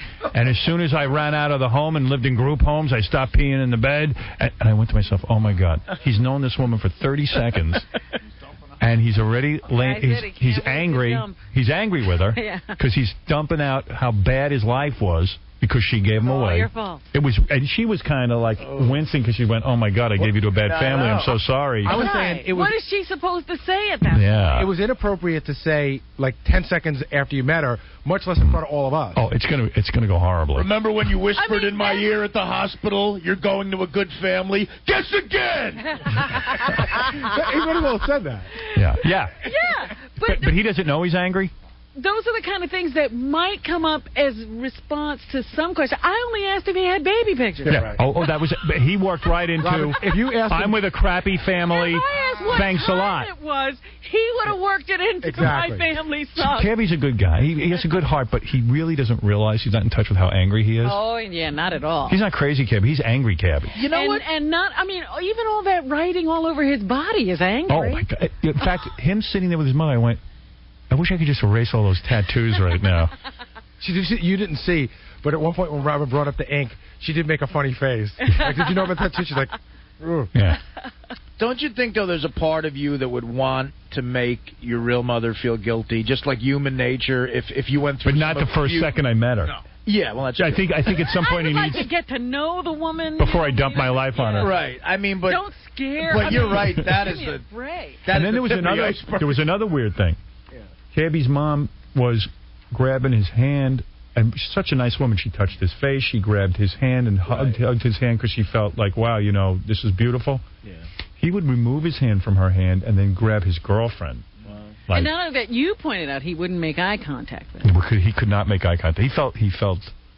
But these things don't happen in a day either. You know what I mean? But usually, just like her, you can't stop gazing at the person. And she could not stop just looking at him. She wanted to drink him in. The other thing was, I think that he was very unfocused, and by the end of it, which was only 10 minutes after he met her, he was like already off to different subjects, and like like he was not focused on. No.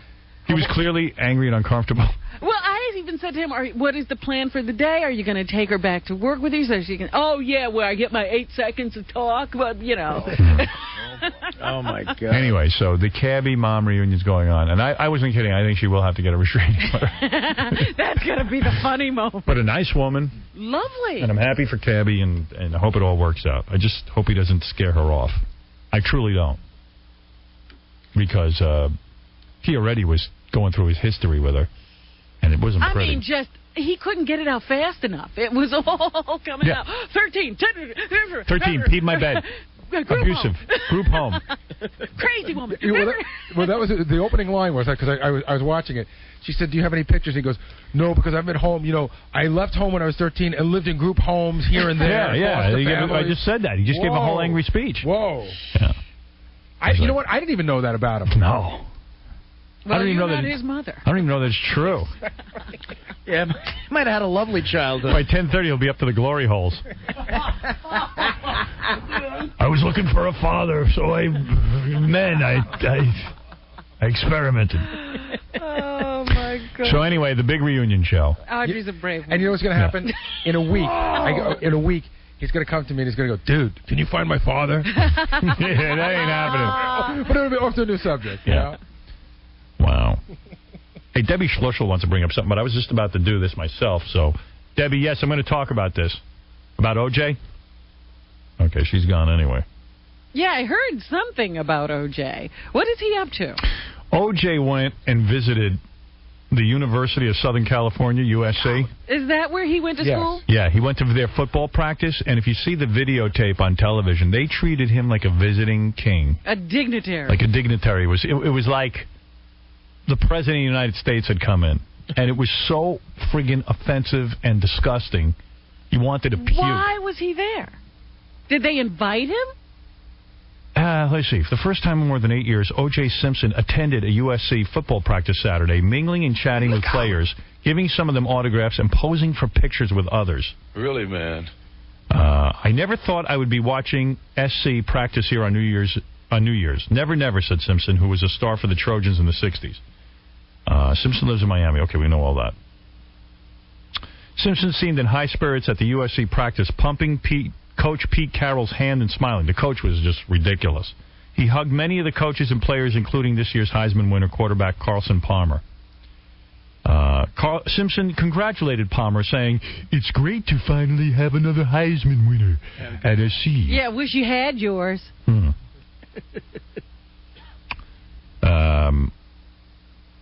Carroll seemed pleased to have Simpson visit the team. "It's a little different out here today," Carroll said, grinning. "It's his school, and the guys are excited to see him. He's a legend." Yeah, he's a legend for killing people. Yeah, go figure. Yeah, why didn't you welcome in, like, the mob? When are you having Charles Manson? Yeah, why don't you invite Manson to practice? John Wayne Gacy played tackle for you guys. Yeah, Jeffrey Dahmer wants to be a Heisman. Really, man. Tailback Justin Fargas was especially happy to talk with Simpson. I guess maybe he's thinking of killing someone. Yeah. A Hall of Famer who then set a record of 2,003 yards rushing. I've always admired his running style, Fargas said.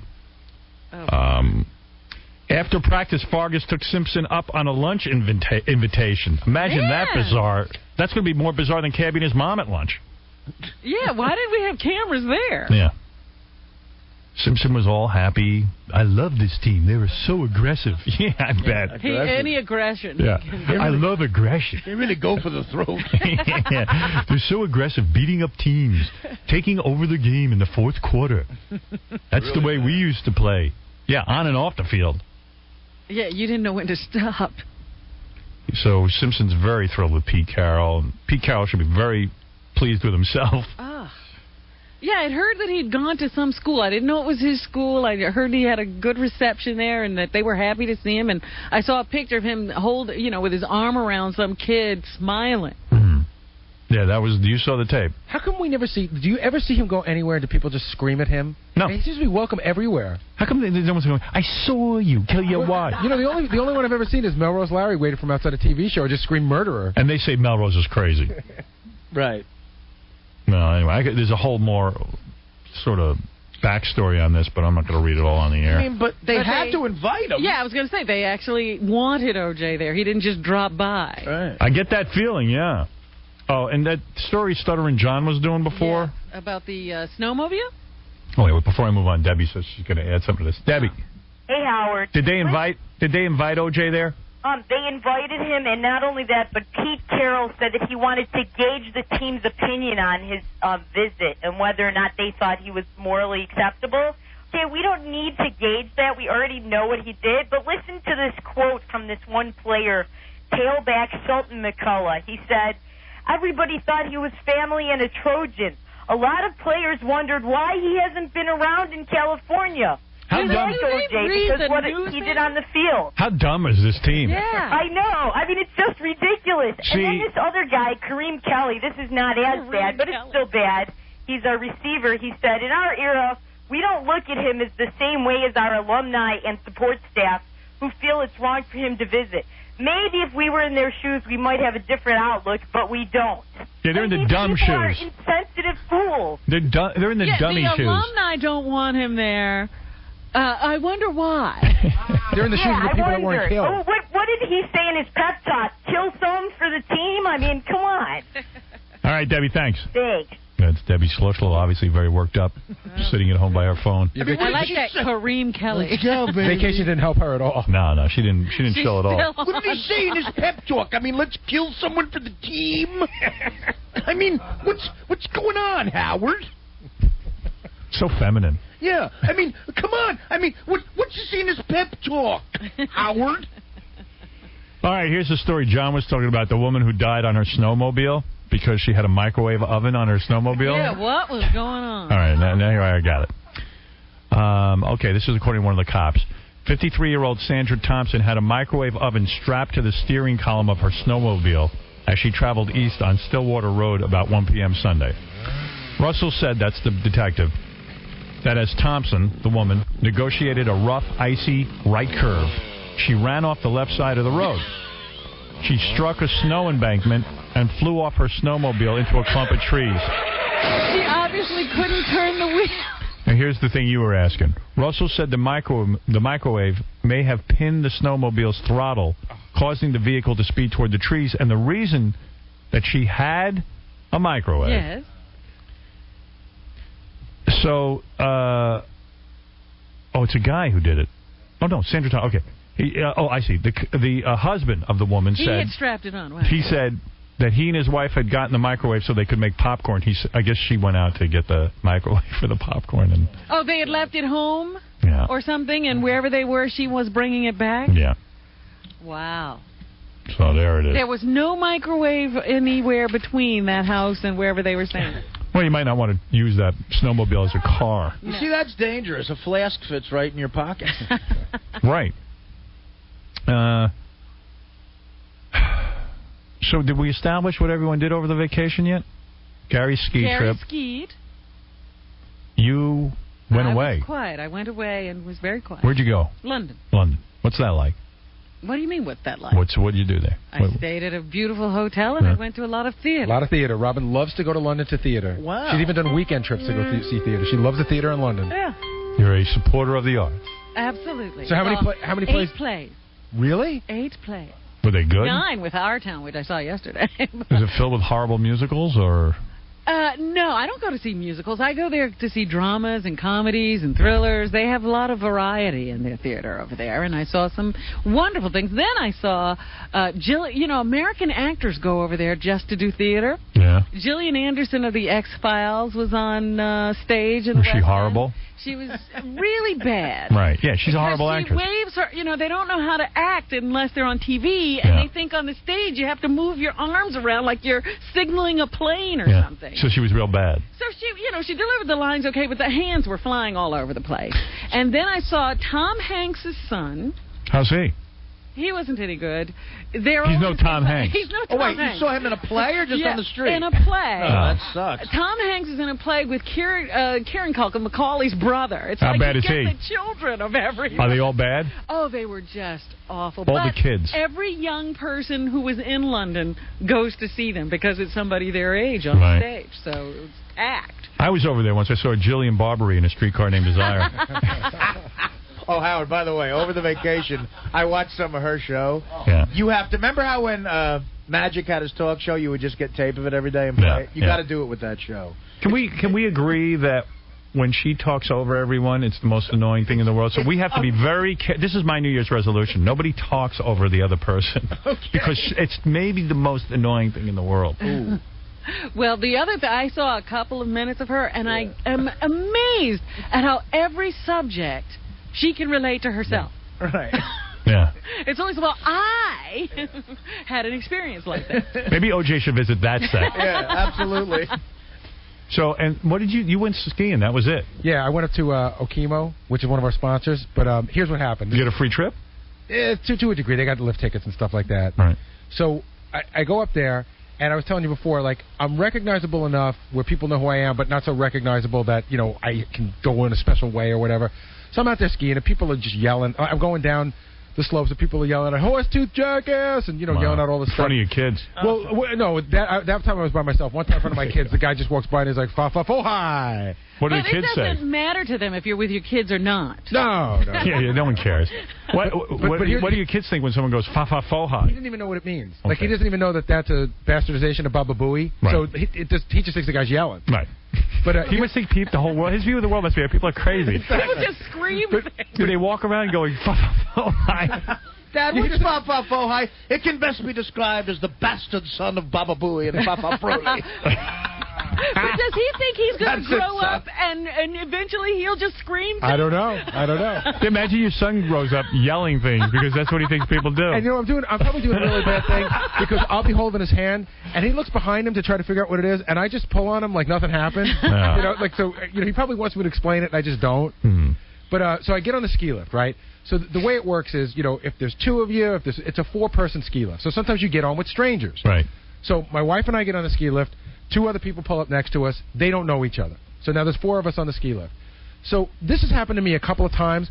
We're on the lift. We're going up. And at one point, the guy says to me, "You know who you look like? You look like that guy from the Howard Stern show." Now, I never know how to respond to that. Yeah, now sometimes you see, when someone says you look like Howard Stern, I go, everyone tells me I look like that ugly son of a bitch. And I say, I'm better looking than him. Right. Is my running joke. Yeah, right. Because to say I am that person, I think you feel dumb. It's arrogant, right? So I go, people tell me that all the time. And so the other guy who doesn't know, the second guy sitting next to him goes, yeah. He goes, you really do look like that guy. He goes, I got to tell you, though, his lips are a lot bigger than yours. And it's just so weird. You know, my wife's sitting in between us. Because one time I went to my kid's soccer game, and there's these parents that I saw every week for like 4 weeks in a row, and I would chat with them on the side. And the woman said to me, you know who you look like? And I go, who? She goes, you look like the guy from the Howard Stern show. Baba Booey. So I was about to say something, and then she put her hand on my shoulder, and she goes, oh, my gosh, I'm sorry. I hope I haven't insulted you. No. I go, well, now you did. Baba Booey. Baba Booey. Baba Booey. I call Fred's house. You see, Fred doesn't know what's funny. Okay, let me find out what happened. I get a glimpse into Fred's life for 30 seconds, and it's funny. Right. You can find something in it. I call Fred's house over vacation. I was out on Long Island. I said, his wife answers. I said, hey, congratulations, the baby, this and that. I said, let's get together for dinner. Okay, we're going to get together for dinner. I go, where's Fred? I want to say hi to him. Fred's at the dump. I go, what? The what? The dump. And he doesn't tell us? Wait. I go, well, why is Fred? She goes, well, every week, Fred, you know how people have a garbage man? Right. Fred doesn't have a garbage man. Fred is the garbage man. Fred doesn't want a garbage man visiting his house. Fred is the garbage So Fred takes all the stinky, smelly garbage for the week, puts it in his car, and drives it to the dump. Because either he's too cheap to pay a garbage man, or, Fred doesn't want to be invaded by his privacy invaded. Somebody will see his garbage. Yeah, someone will go through his garbage. There's some paranoid thing going on here. There's a lot of paranoia there. But why wouldn't you just have a garbage man pick up your garbage? There's no, regular garbage pickup where we live. But you hire a private guy. It's so infrequent. It's usually only when we're out there. But you're out there every weekend. Not every weekend. So he checks the cans and there's nothing. Yeah, go crazy. There's nothing to it. You stink up your whole car with your week's garbage? Absolutely not. It's double bagged and everything's, And it's so much fun. Hey. See, I know a guy who takes... It's either that or do whippets. See, I know a guy who takes his garbage every Saturday. I just think he wants to tip the garbage man. See, the guy I know, I just know that he needs those 3 hours out of the house. Yeah. You know what I mean? Like, he just takes the garbage. It's a whole ordeal to go down to the dump. I think he just needs to be away from home and the kids. Yeah, that's the thing that was going on with Fred. Because I called Fred's wife, and I said, how's it going? She goes, oh, my God, it's so much work. I go, that's what I try to tell people. It is so much work to have a kid. They never believe you. And she was, I'm so in it alone. She said she's alone? Well, she goes, it's really my responsibility. I go, yeah. I said, Fred's no help. Yeah, but doesn't it smell in the car, Fred, with the diapers in there? Now that you have a baby. It's double bagged. You know what? It's not in there for hours, and it's cold. My garbage dump was Scores. That's where I went. I can't wait till Fred has to go to the dump in the middle of August. Yeah. Picture his car loaded with bags. I mean, on the roof. Well, at least I don't make my wife do it, John. I don't order my wife around. What's wrong with that? Running like a slave. Oh, she orders you around. She does? Go to the dump. She doesn't even understand why he does it. I go, why is Fred going to the dump? There's just things to do. Fred likes chores. He likes taking out the garbage. It's a 10-mile ride. He could take a mansion and turn it into a farm. That's right. I forget John's the urban sophisticated. Stuff the car up with garbage. Oh, my goodness. Big success. You know what? He shows up at the dump. You are Don't you friend Norris from Howard? You are absolutely right, Howard, that he really doesn't know. No, he's hysterical. If he let me just... If you watch him for 10 minutes, you got a story. Yeah. He's the next Osborns. That's funny to you, that's funny. He's the next Osborn. No, you're the next Osborn, John. You're a laugh a minute. Wow. Come on, it's funny, Fred. No, you're not funny. It's funny. You're not. Funny, Fred. No. Fred has a new rule. He doesn't want you in here. Yeah, show him some respect and don't have John in here. Yeah, I hung up the phone and went, guess where Fred is? Said to Beth, guess where Fred is? He's See, at you know the what it is? dump. You don't do average people things. You have people do it for you. Yeah. Right. I have a garbage man. You're right. I'm not at your status. But A garbage man? It's okay. I mean, what status to have a garbage man now? Was that a new concept? I do things. I go to the grocery store. That's not normal, dude. I go shopping. I went to the grocery store every day on my vacation. I cooked every day on my vacation. You did? Yeah. Really? When did you take care of the garbage? So there's a guy who comes and takes it. Okay, you're what? out in the middle of nowhere. That's even harder place you are. No, I'm closer actually. Then you should have a garbage man. I'm how sure far is the road? I'll pick yours up. On your block I'll give you a phone number of a guy to call. Or I'll pick yours up. Thank you. I would like that. I've seen Fred's block. Fred's on a regular block. No, he's not isolated. Right. I didn't see the house. I just saw the block. Do you know that Fred also delivers his own mail? Right. He goes and picks up his mail at the post office. I actually have to. No. He actually goes to the people's homes that are sending him letters and picks up the mail. The Pony Express. You have a letter for me? I'll be over. Yeah. Is it a far ride to the dump? No. No, he deals with his own. He deals with the garbage to save money. Not at all. Absolutely. See, and also, he doesn't want a garbage man showing up to his house. I'm telling you, there's something going on there, but he won't cop to it. I think Fred, on some level, gets enjoyment out of it.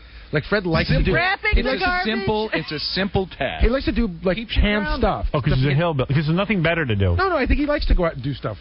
Yeah, I'm going to pile my garbage up and smell up my whole car. I'll go to the hardware store. I'll pick things up. I'll fix the fence if it needs to be fixed. Dude, I went to Kmart and bought a television set. And like I'm saying, I do normal stuff. Yeah, but you don't do chore stuff, you know? Yeah, I did chores. I like even have a toolkit. Yeah, but when do you use it? I don't. That's true. I know you can. Does he like chop wood or? I have no fireplace, so I cannot do that. Why did you chop the wood anyway? I'll chop it for Do it for me. So anyway, that was just a 30-second phone call. You'll have Fred material. Yeah, and that's why I kept asking him questions because I know there are gems there. No, you can't. It's just going to take you a long time. Don't you think it would be fascinating to just follow Fred around for like a complete day? Yes. Yeah, real fascinating. Yes, it would. Although I went to visit Fred in his apartment, it was pretty normal what was going on there. Except that you couldn't get in. That's true. That wasn't normal.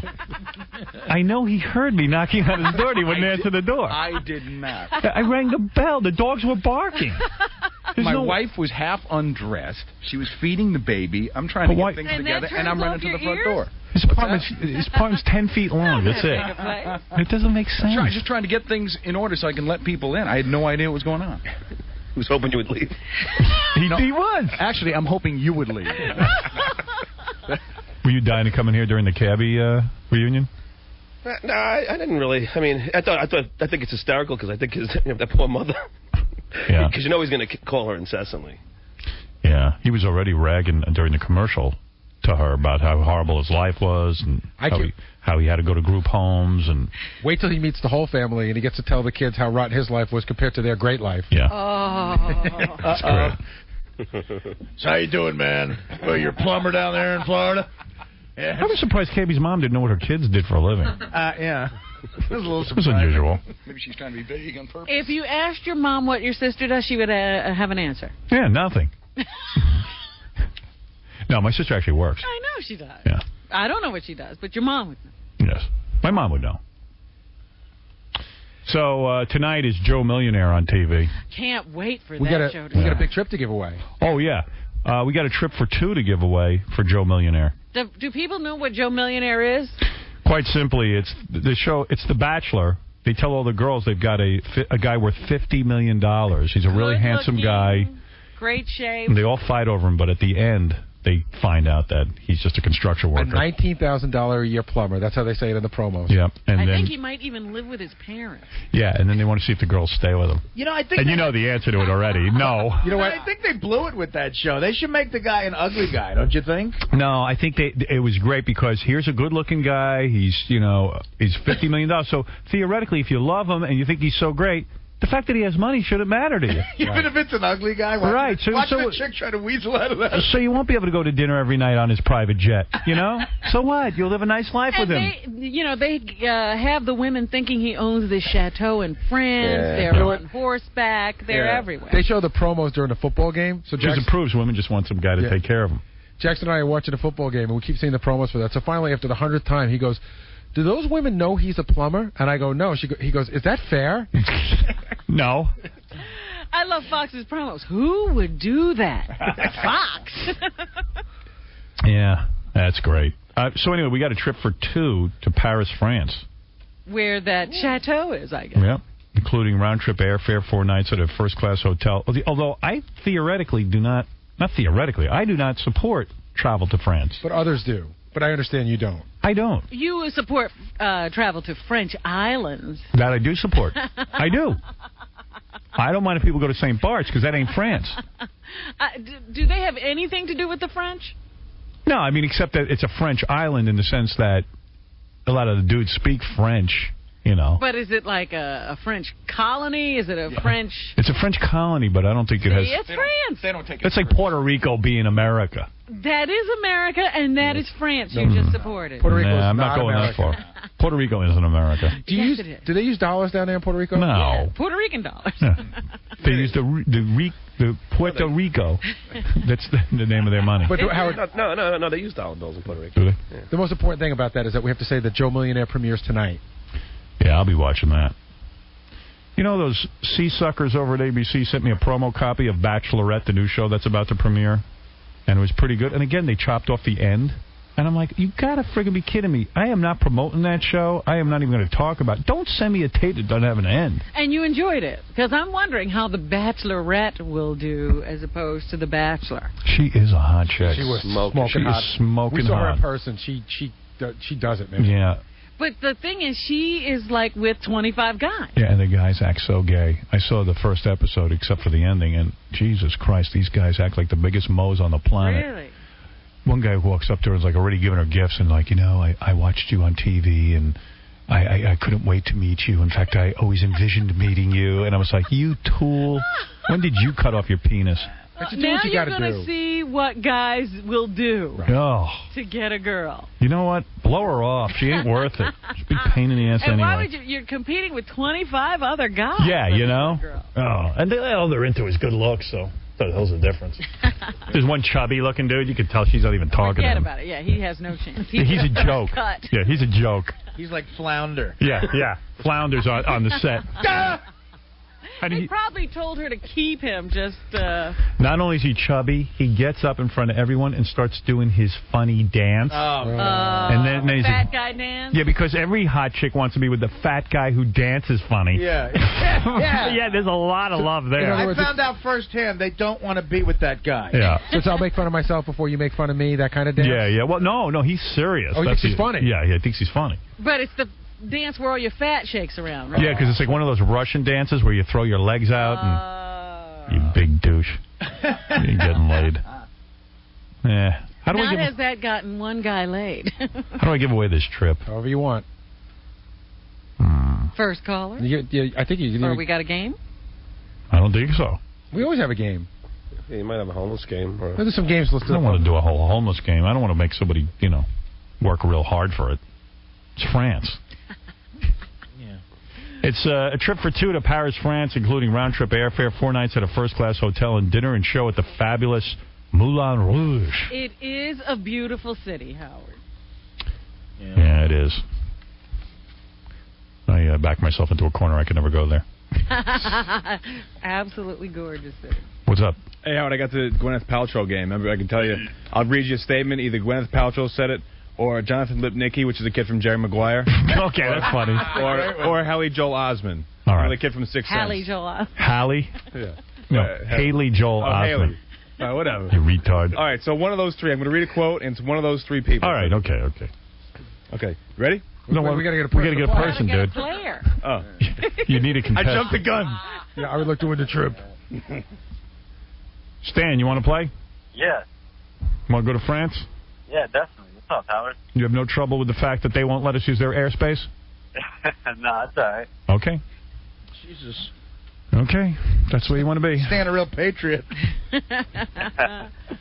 All right. Just tell us who this is. Is it Gwyneth Paltrow, Jonathan Lipnicki, or Haley Joel Osment? Go ahead. If I were a bat, I could fly around, which would be cool, and I'd know where everything was because of the amazing echolocation stuff bats have. That would be really cool, but I'm not sure about hanging upside down. Who said that? Gwyneth Paltrow couldn't possibly have said that. She couldn't have figured out all that biology.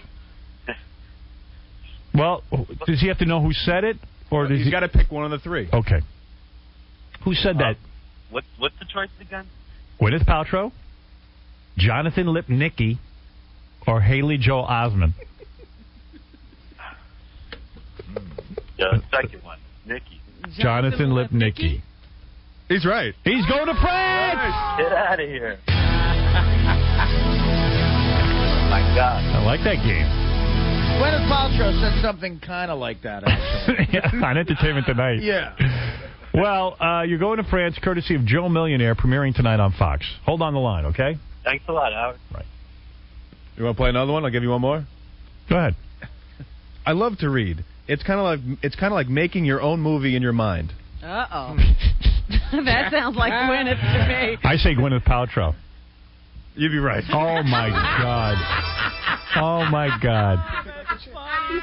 It was either her or Jonathan Lipnicki. Yeah, Haley Joel Osment is way too smart. Yeah, he's pretty intellectual. What did she say again? I got to hear that again. I love to read. It's kind of like making your own movie in your mind. Wow. Wow.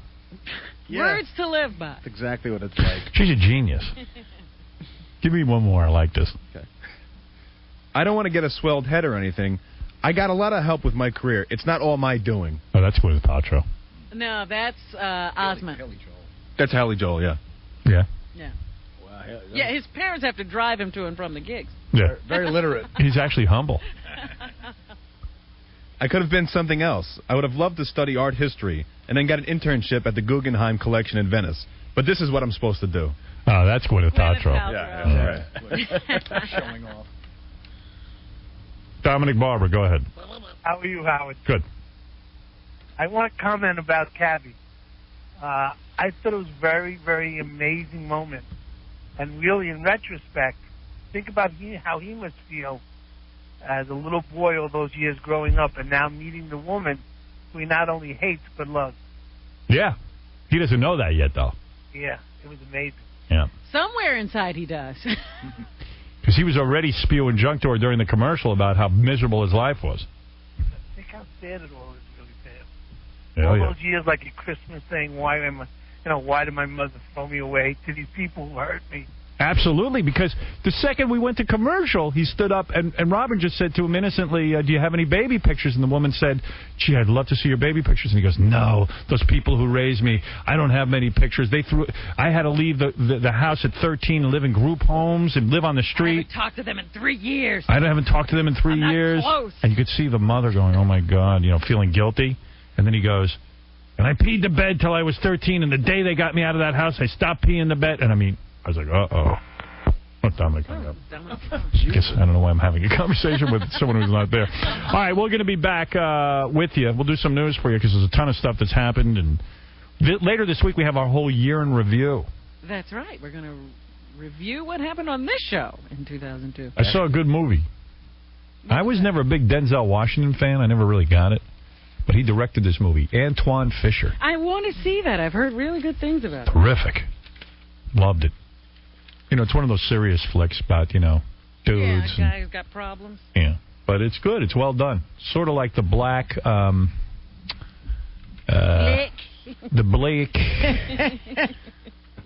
Blake Good Will Hunting. Oh, yeah? Okay. Yeah. I saw Gangs of New York.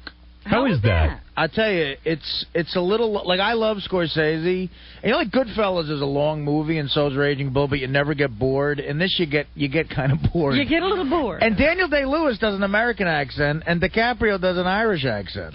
Might have had it backwards. Yeah, DiCaprio. I don't buy I guess he's a good actor, but that Irish accent, I wasn't buying it. So you didn't like it? No, I was disappointed in it, I think. When I was on vacation, Jeff Schick calls me from IBM, the great Jeff Schick. He says he does work, evidently, for Marty Scorsese. He calls him Marty. Yeah. So Marty he goes, and I. Yeah, every minute, Marty, right? Did you check that out? With Marty and Marty? Oh, really? So he calls me up. He goes, Marty has a private screening room. I'm like, Marty who? And he wants to do a screening of Gangs of New York. Mm-hmm. And I was like, damn, I don't know. It's hard. When people ask me to, go to something, I never know what's going to be happening that day, so... Yeah. I kind of had some stuff going on. Plus, I'd heard that the movie was real long, and I didn't want to take all Saturday. Wars. There's right? great stuff in it. That Daniel Day-Lewis, he's amazing in it. But That's that my left foot guy. Yeah, it is long, and at points it feels kind of long. But it's really entertaining. I mean, Scorsese's awesome. So it's violent, and the violence is real entertaining. I heard the violence is really graphic. In the beginning, there's a scene where there's like a big fight, and it's in the 1800s, so people are killing each other with butcher knives. And that's cool. Yeah. Let me tell you something. That's really entertaining. But then DiCaprio comes in with that, I do believe she lifted your tie-piece. I don't need that. The other movie I finally got to see that was real good was 1 Hour Photo. Robin Williams. You know what? Loved it. I saw that too. I loved it. It's about one of these. Yeah, that was awesome. It's one of these nutty dudes that works at the 1 Hour Photo place, and he starts obsessing on one of the family's pictures. Yeah.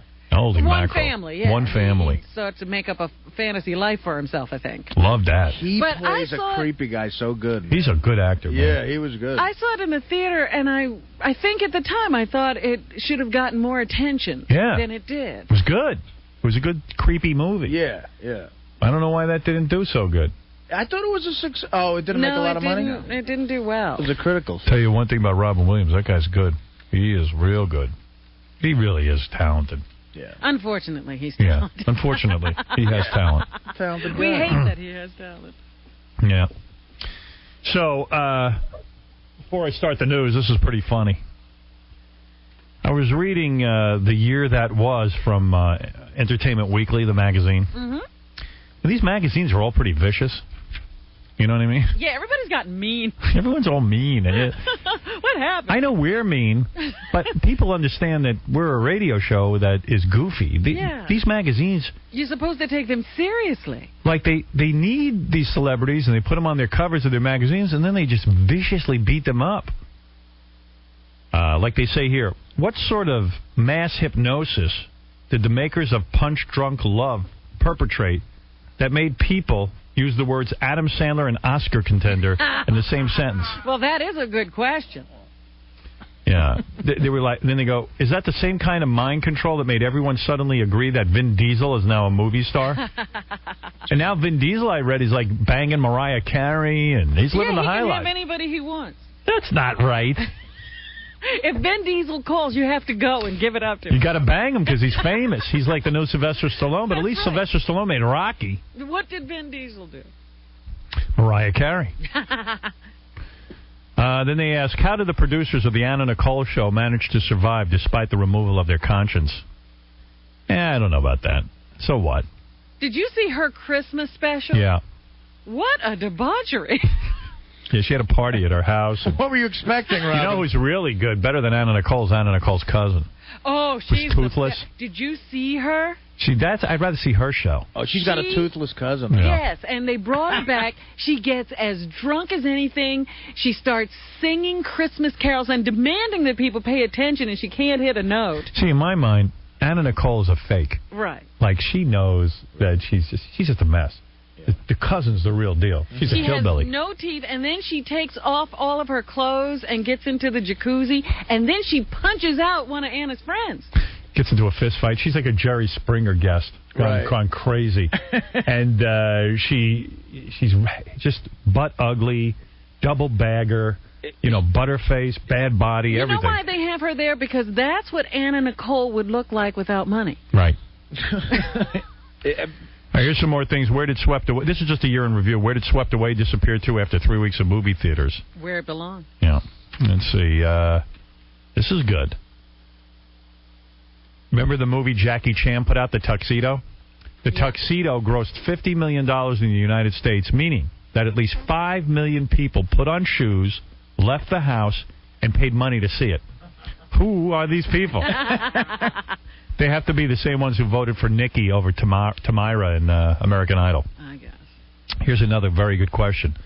Michael Jackson greeted cheering fans in Germany by dangling his child out of a hotel window, prompting the question, Michael Jackson has fans who stand outside his hotel and cheer. Are they real people or do they come from the same secret laboratory where Jackson's facial features are manufactured? To me, forget about the stupid kid being dangled.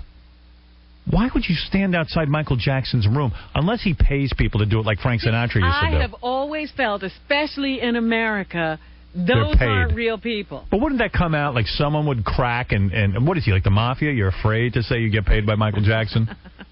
Yeah, he'll kill you. What do you sign a document? Okay. Let's see if there's any other good ones here. Do you like these? Yeah. All right. They're making sense. Yeah. How come nobody yet has punched one of the decorators on Trading Spaces? Have you seen that show? I love that show. Where people decorate other people's homes? Have you seen what they never do? seen it. Like it would be if I decorated your house and then you decided to decorate my house. Yeah, right. you exchange homes and you get one room to decorate. And then people walk in and it's like a nightmare. It looks like space aliens decorated your house. You walk in and there was one episode where they turned a person's bedroom into a railroad car. Yeah, look, wouldn't you punch somebody in the head if they did that? They asked a whole bunch of other things, like Rosie O'Donnell's book.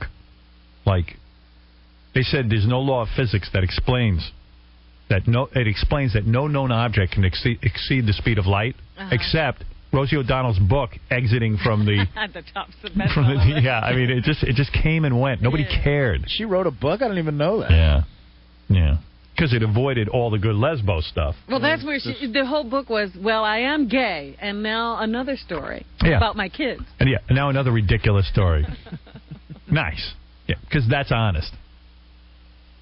And then they talk about the movie Signs with Mel Gibson. If the aliens are allergic to water, why did they land on a planet that's mostly covered in water? Dummies. And why, when Mel Gibson's wife was dying, why did she blurt out that cryptic, oblique set of instructions instead of saving the lives of millions of people by saying, hey, aliens are coming, and if you douse them with water, you'll kill them? It just proves what those two guys, Van Prague and that other dude, say on television. The dead never give it up easily. Right. Yeah, they're like, hey, guess what? You're going to die too, stupid.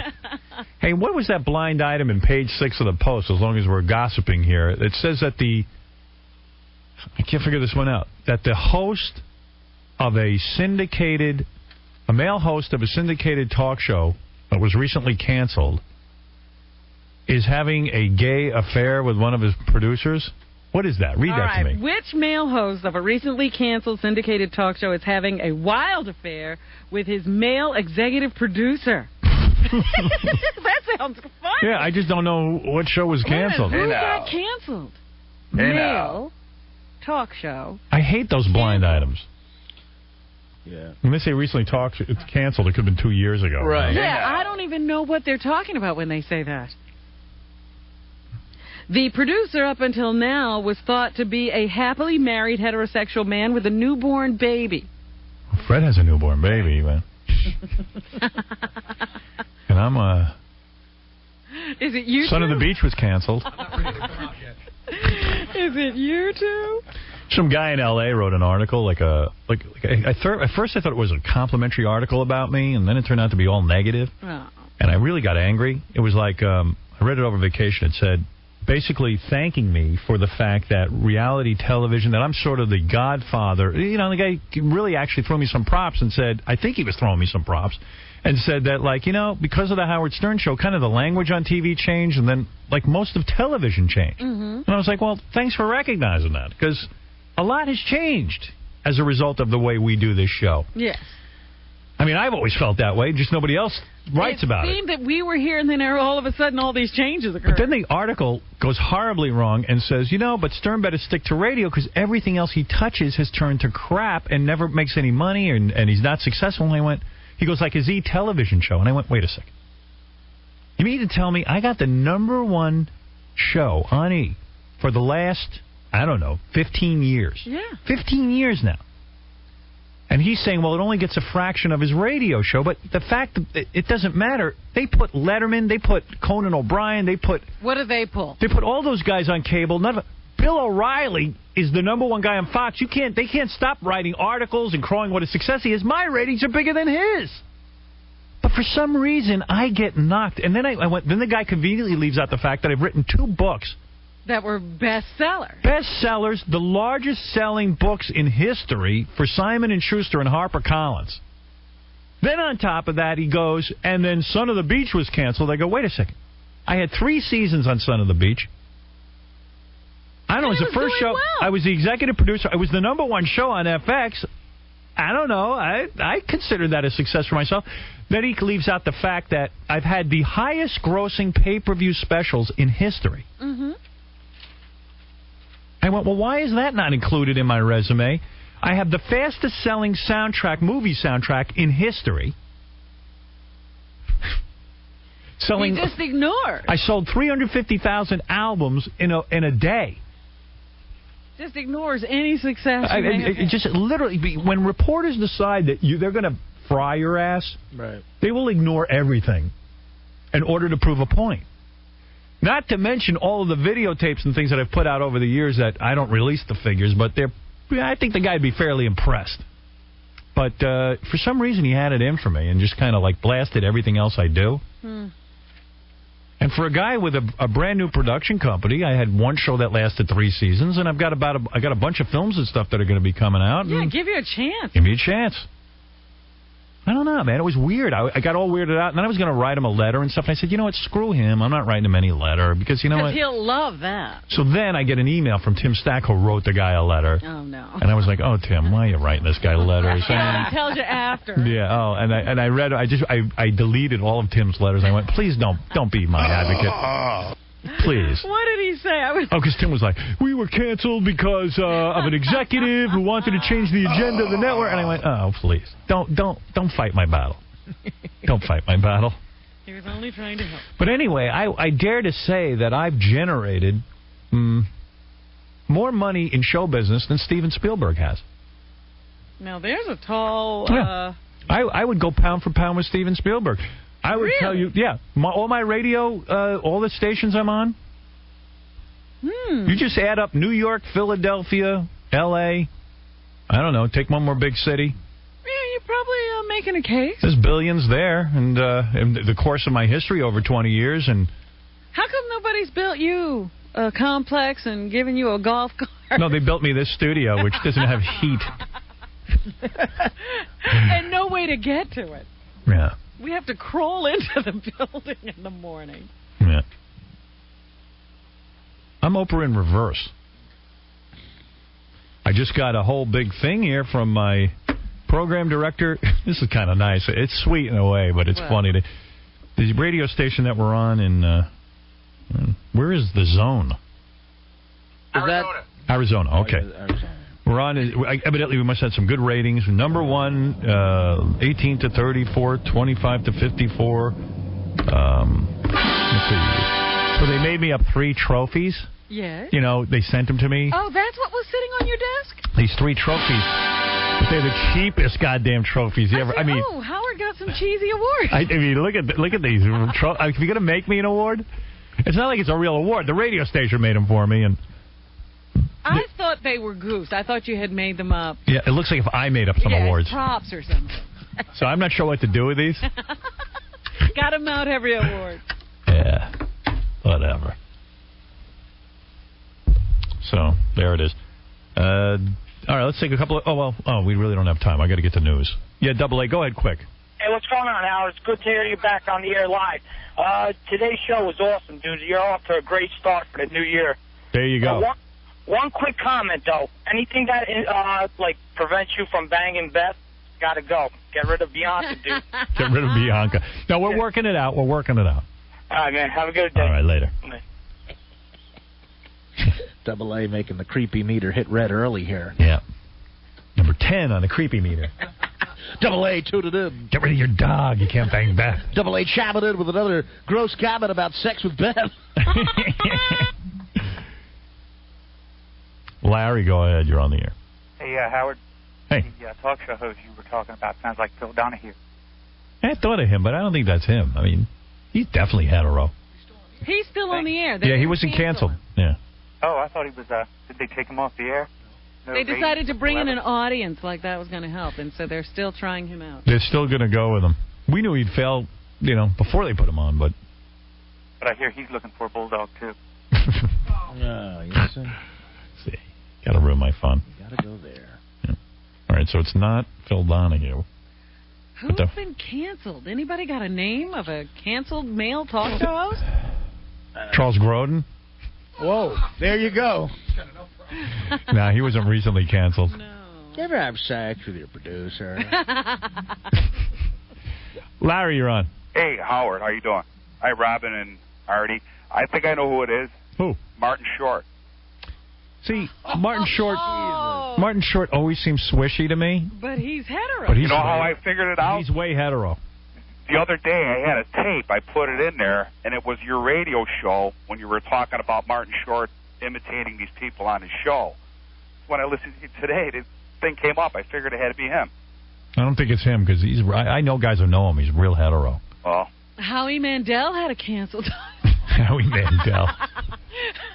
That'd be good if it was him. Oh, that would be funny. All right, Howard. Hey, Howard. Take care. Yeah. We did some research and we came up with a name of a show that was canceled, but nobody recognizes the guy's name. His name? Rob Nelson? Rob the comedian? No. It's a different guy. No, it's another guy. Yeah, he had a talk show that was recently canceled. I don't know the guy. There's probably a lot of guys who had talk. You know what? It's probably an obscure guy. Right. It could even be a local guy. I got to guess, because I've heard rumors about this guy, but I have no proof at all that he might be gay. Well, what is the name? Charles Perez. Who's that? But that's years ago. He was canceled. But you said maybe they just say... I mean, why don't you guess Buffalo Bob Smith?